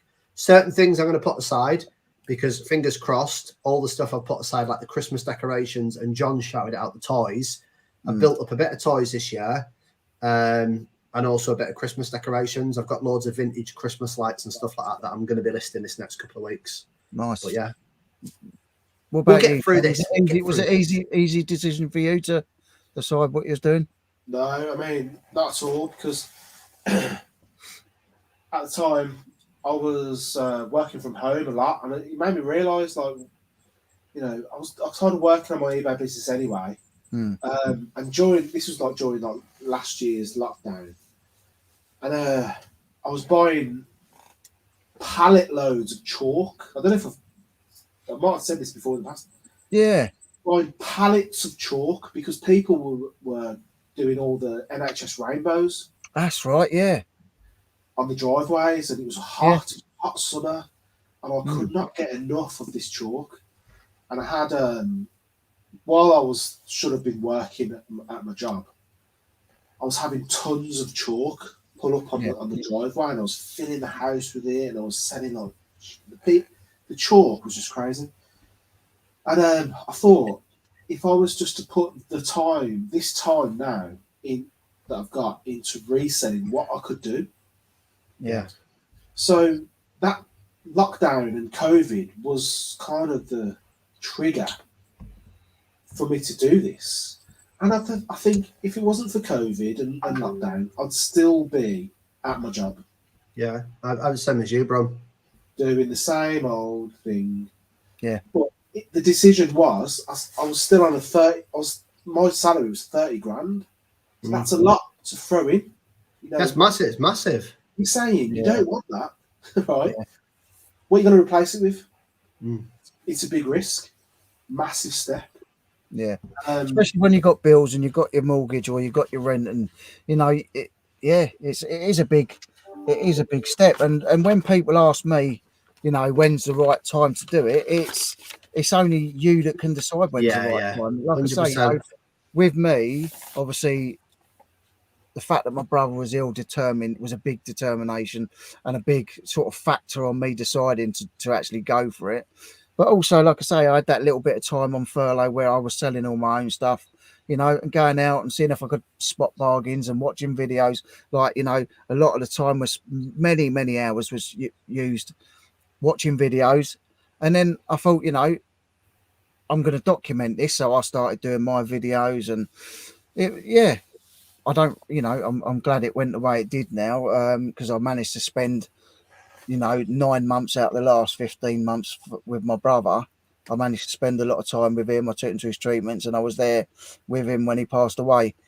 So I'm glad about that. You know, if nothing else, even if I had no money and no business and anything else, you know, I had that time with him, which I can't get back. So for me, I'll still be happy with the jump that I made, you know? Yeah. Three trigger points I had, Richard and John, really was I had my office job. I wasn't a million miles away from what John was earning, but I'm up north, so obviously my mortgage is a bit cheaper. So then my outgoings are a bit cheaper. But my dad passed away. I lost my dad. Yeah. Oh, well done, whoever got the cell. Is that you again, John? My dad passed away, and we went to go bury his ashes. And because it wasn't his original funeral, it was after. We kept his ashes for a year because we wanted all the family to come up. My work wouldn't give me the afternoon off to go bury his ashes. So I was I don't want to swear, but I wasn't in a very nice mood, and I wanted to hate the world. So I was like, you know what? Maybe because I'm a soft touch, I really am a soft touch. I wear my heart on my sleeve. I'll do anything for anyone. I was like, you know what? Maybe my work is busy, this, that, and the other. So I was like, you know what? And I put my work first, and I went, you know what? This, that, and the other. And maybe I'm not meant to be there. So that was my first tick.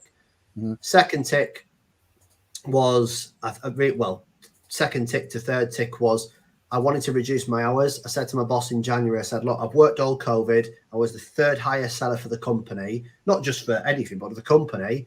I'd worked all COVID. I said, look, I need to cut down my hours because what my plan was, I wanted to do eBay part-time, and I wanted to do my job 3 times a week and do eBay 4 times a week. So I was working 2 jobs, but I build it up eventually to become full-time, whether it was a year or 2 years. And they were like, yeah, no problem. You've smashed it. You're the third highest seller. You've done this, that, and the other. You've done amazing for you. And then when I went to have a chat with them, they were like, no, we can't do it. And then I was like, all right, you know, like I took it on the chin. I was like, you know what, maybe I'll just do what I'm doing. I'll just do it on the weekend and I'll keep doing it. And then a girl came back off pregnancy and got given exactly what I wanted. 3 days in work, 2 days off. And I went, you know what, that's sexism. That's because I'm not a female. And I said to them, I wanted to look after my daughter, which is the truth.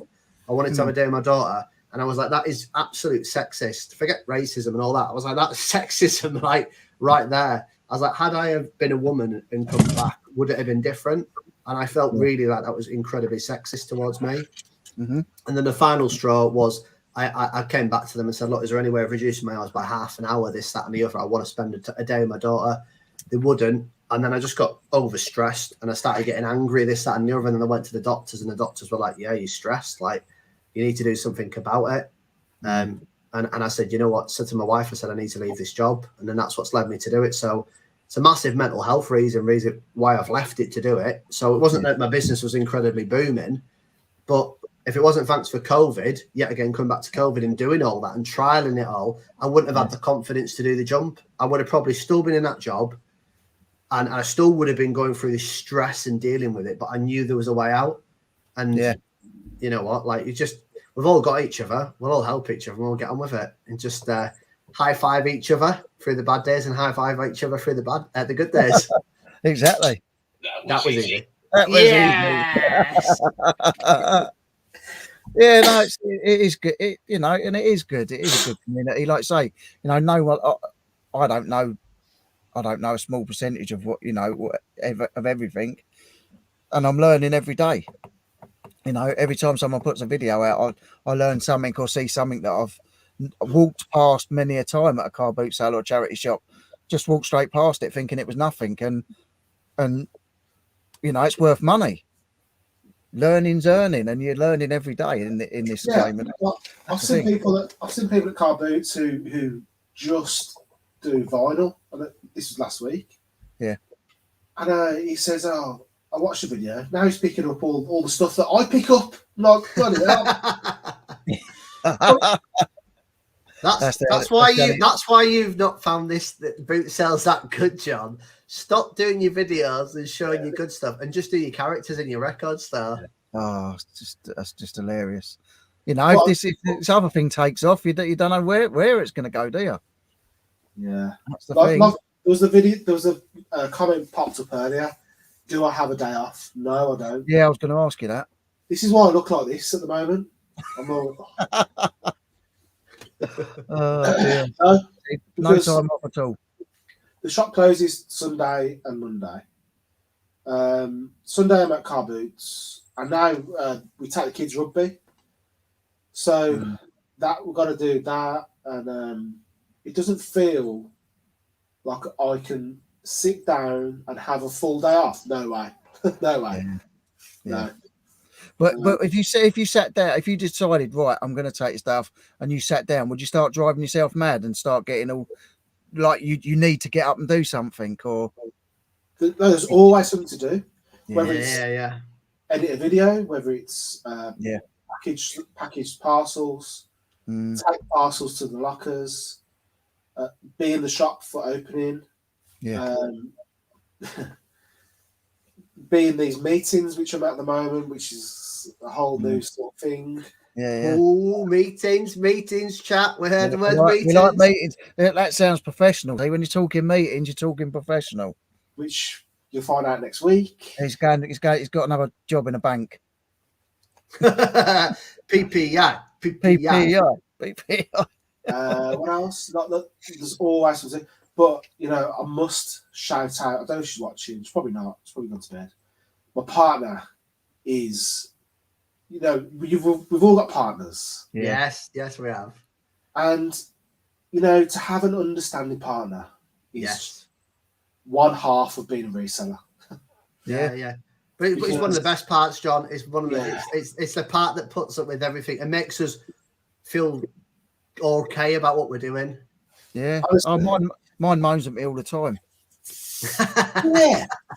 I keep saying to her, look, reselling couples do really well. Look, come on. She won't go on. She said, don't get me in that video. She says, what's all this crap in the house? Oh, sorry. Yeah. She said, you got 3 sheds down the garden. I said, why is it in here? And you know what that is, John? Motivation, because it makes Yeah. you go, well, I best get rid of this shit then and get it sold. Yeah, exactly. Yeah, get it sold, get it gone. But Like, no, she's good. She knows that I'm doing it for the right reason. So because it it's not. creeps in the house, you know. It's Yeah. like, what's, Yeah, and it's definitely. much that's the time. Yeah, It's, you know, the time spent doing what you got to do. yeah, And if I've got to take parcels after work and I'm out and I don't come in till 8 o'clock and the shop closes at 6 because I've got to wrap on the parcel, you know, you need that understanding person saying, you know, I understand what you do. Yeah. I'm not paying all the fucking bills. yeah. And that's the thing, isn't it? It is paying the bills. David's in. Good evening, David. No, I was really buzzing that my missus, that I look back 2 years, 3 years ago, walking. It was on my birthday as well. I remember having that conversation with my wife about that. You know, I probably never told anyone, and you know, well done. Thank you for being honest about the money and that, Brum. But I remember talking about my debt, and I remember not seeing a way out. I never saw a way out. I was like, maybe I could, but it was never going to happen. And genuinely, like, reselling, everything came about all at the right time. And you know, I was just like, you know what, like I was like, that's the life I want to do. Like, I don't necessarily be a millionaire. I just want to break even, like be able to pay the bills. And I'm kind of just there now. I'm like debt free. I'm like leaving, and my wife's like, you know, she's so proud of me. And like, for someone to say you're proud of you, like, that's worth all the money in the world to me. Like, my wife is like, she's like, I'm proud of what you are. And I'm like, you know what, like, for me to be a husband, to be married, to be a dad to Holly, for Holly to knock on my door a moment ago, like, I'm obviously doing something right for my daughter. She's just about to go to bed and she's like, Daddy, I've got this.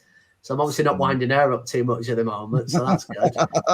And it's that time with family and everything. It's the freedom of it. Yeah. You know, and now, by the way, on the back end of all that issue in my job, I now have a day with my daughter every Tuesday. And that's exactly what reselling's brought me. It's brought me that flexible lifestyle that now I take my daughter swimming every single Tuesday, just me and my daughter. We go out, you know what, like in the summer, we'll probably have big ice creams and we'll eat all the stuff that a mum won't want her to eat. But you know what, I'm looking forward to all that. Yeah. And we've got Dave ABL reselling in as well. He was on the other week. Hi, Dave. Hope you're good. Have you found the teeth in the bed? That's all I'm saying. You ain't found no false teeth, have you? John, did you watch that back, John? Which one? So Dave came on. He did Would I Lie to You, and he said I once woke up with a pair of false teeth in my bed, and basically he took a girl back because he was in the army. He took a girl back, had a bit of fun with her. Woke up the next morning, she left the false teeth in the bed. Oh no! And then the icing on the cake, his wife at the time, that was clearly obviously having a split up with, dropped him off at the girl's house to give him back the teeth. And that is why we do Would I Lie to You. Absolute legendary story. It's amazing. It's amazing. We love it. Got so many people. Still got 84 people in this. I can't believe it. I was looking at 84 people. That's thanks to you, John, by the way. Thank you, John. Loving it. Yeah, thanks, John. We'd have only had about 6 in otherwise. Two in. We got Jilly saying mental health is more important than a job and management who treat you poorly. 100%. Yes, 100%.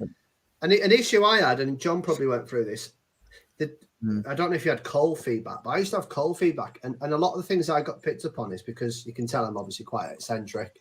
And that's why that's why all three of us probably get on with each other, because we're all eccentric. But when you are that person, you are not the robot that they want in corporate. You are someone who will just be fun and enjoy it. And I used to have it all the time. I used to listen to my calls and I used to go, but it could have gone this way. Oh, it could have been misunderstood. And I went, but every customer I'll speak to differently. I'll treat everyone as an individual. And they were like, yeah, but you, and it's like, get a grip. Like, welcome to the real world. Everyone's different. Everyone's got a little something about them. I'm speaking to a builder and I'm selling their insurance. I might get the odd F and Jeff in there. That's fine, because they're used to swearing. If I'm speaking to Barbara, who's a hairdresser, I'll help her through it all step by step and I'll hold her hand. And if I'm doing a property for a guy who's a millionaire, I will call him sir, master, whatever he wants to be called, because that's where he thinks he is, as long as I get the sale. And the thing is that that's not good enough for them. They're like, no, you should just be this. And I'm like, that can't exist. I was like, that's not going to work for you. I had someone today. I had a I had a Tiffany lampshade on my eBay store, and someone messaged me today going, "Oh, does it only fit on like the light fittings? It's a shade, by the way." And I went, "Yeah, it just does. Go away." Because like you can put it on whatever you want. If you want to put a lamp, you can put a lamp. But I'm not even going to spend half a day talking with someone explain how a lampshade works.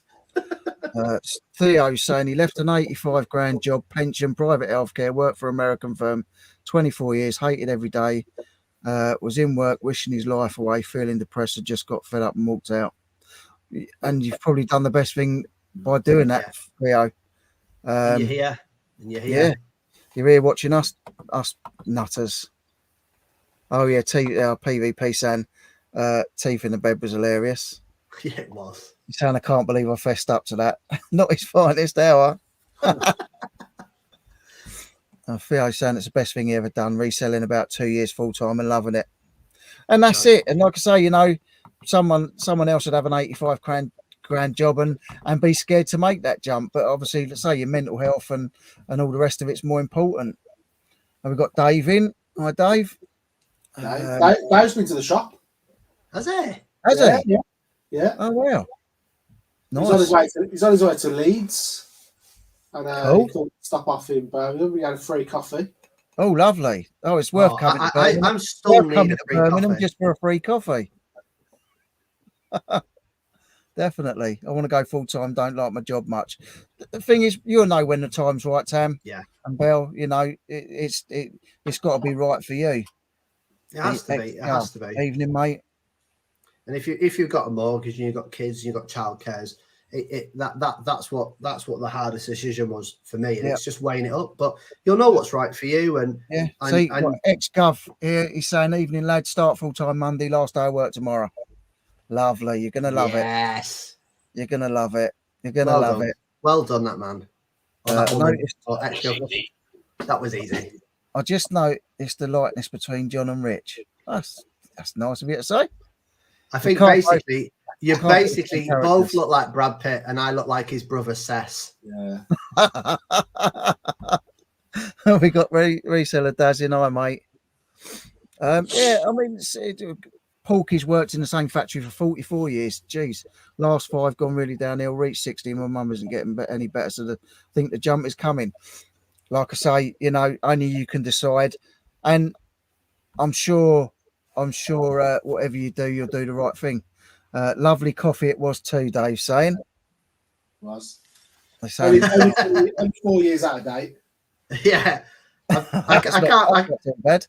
I'm honestly, when I get a coffee machine, I'm going to order all mine from John because they're like 4 years out of date, limited edition Nescafe. Yeah. Dave T-Cake said, I could have taken an 85k job, but can't afford a pay cut. Oh, lovely. There's Max back again. Right, guys, I think we've been on over 2 hours now, so thank you.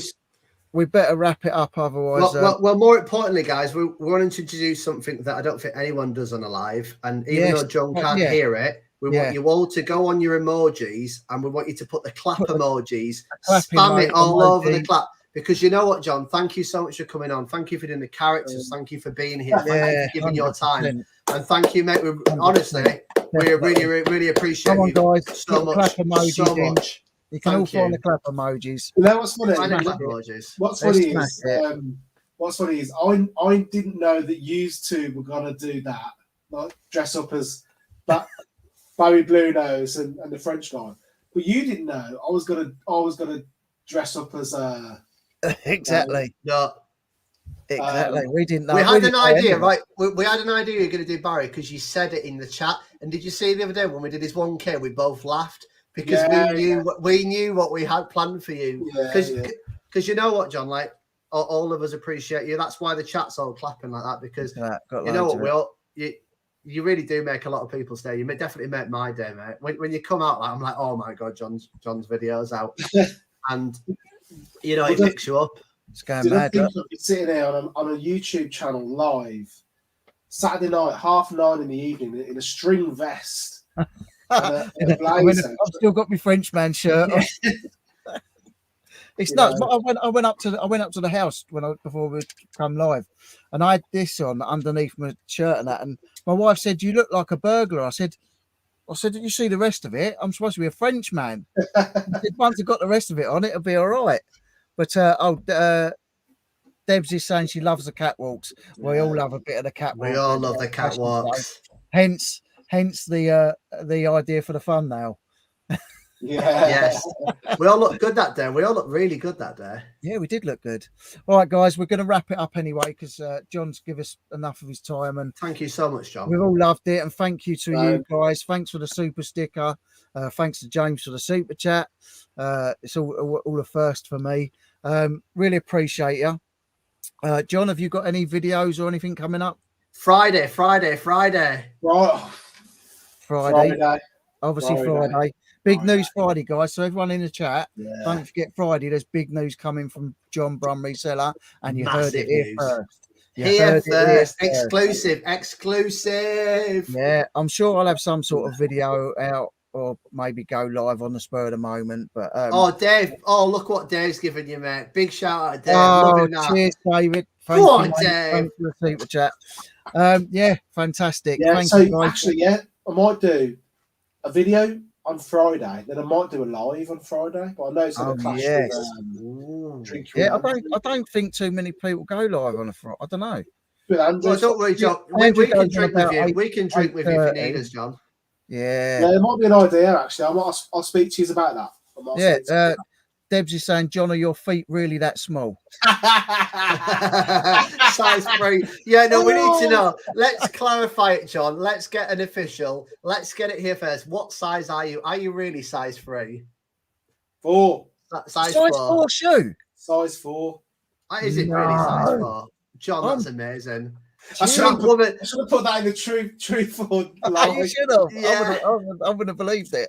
Oh my God, Mandy. Richard. Oh, Mandy, thank you. You didn't have to do that. You've already paid £100 for a film prop and donated things to my brother's thing. So thank you very much, Mandy. Really, really appreciate that. It's going to go back into this anyway. You guys know that. It always goes in the costumes, and it's going to come back to you guys anyway. But really, thank you very much for that. Yeah, and we're going to wrap it up there, guys, because like I say, time's precious, and John's given enough to us, and you have too. Hope you enjoyed it. That was easy. So if you guys haven't got it, Friday, John, there's potential chance of a live. Listen out, watch out. Richard's going to have his videos. I'm not doing anything until December. And guys, we thank each and every one of you, and thank you so much, John, for 100%. coming on. And we really do appreciate it, and we love you all. And Debs is saying, you know what they say about small feet? Yeah, you wear you've got small socks and shoes. Right, guys. Thank you very much from all of us. You've been fabulous. Thank you, guys. We will see you all soon in one form or another. See you later.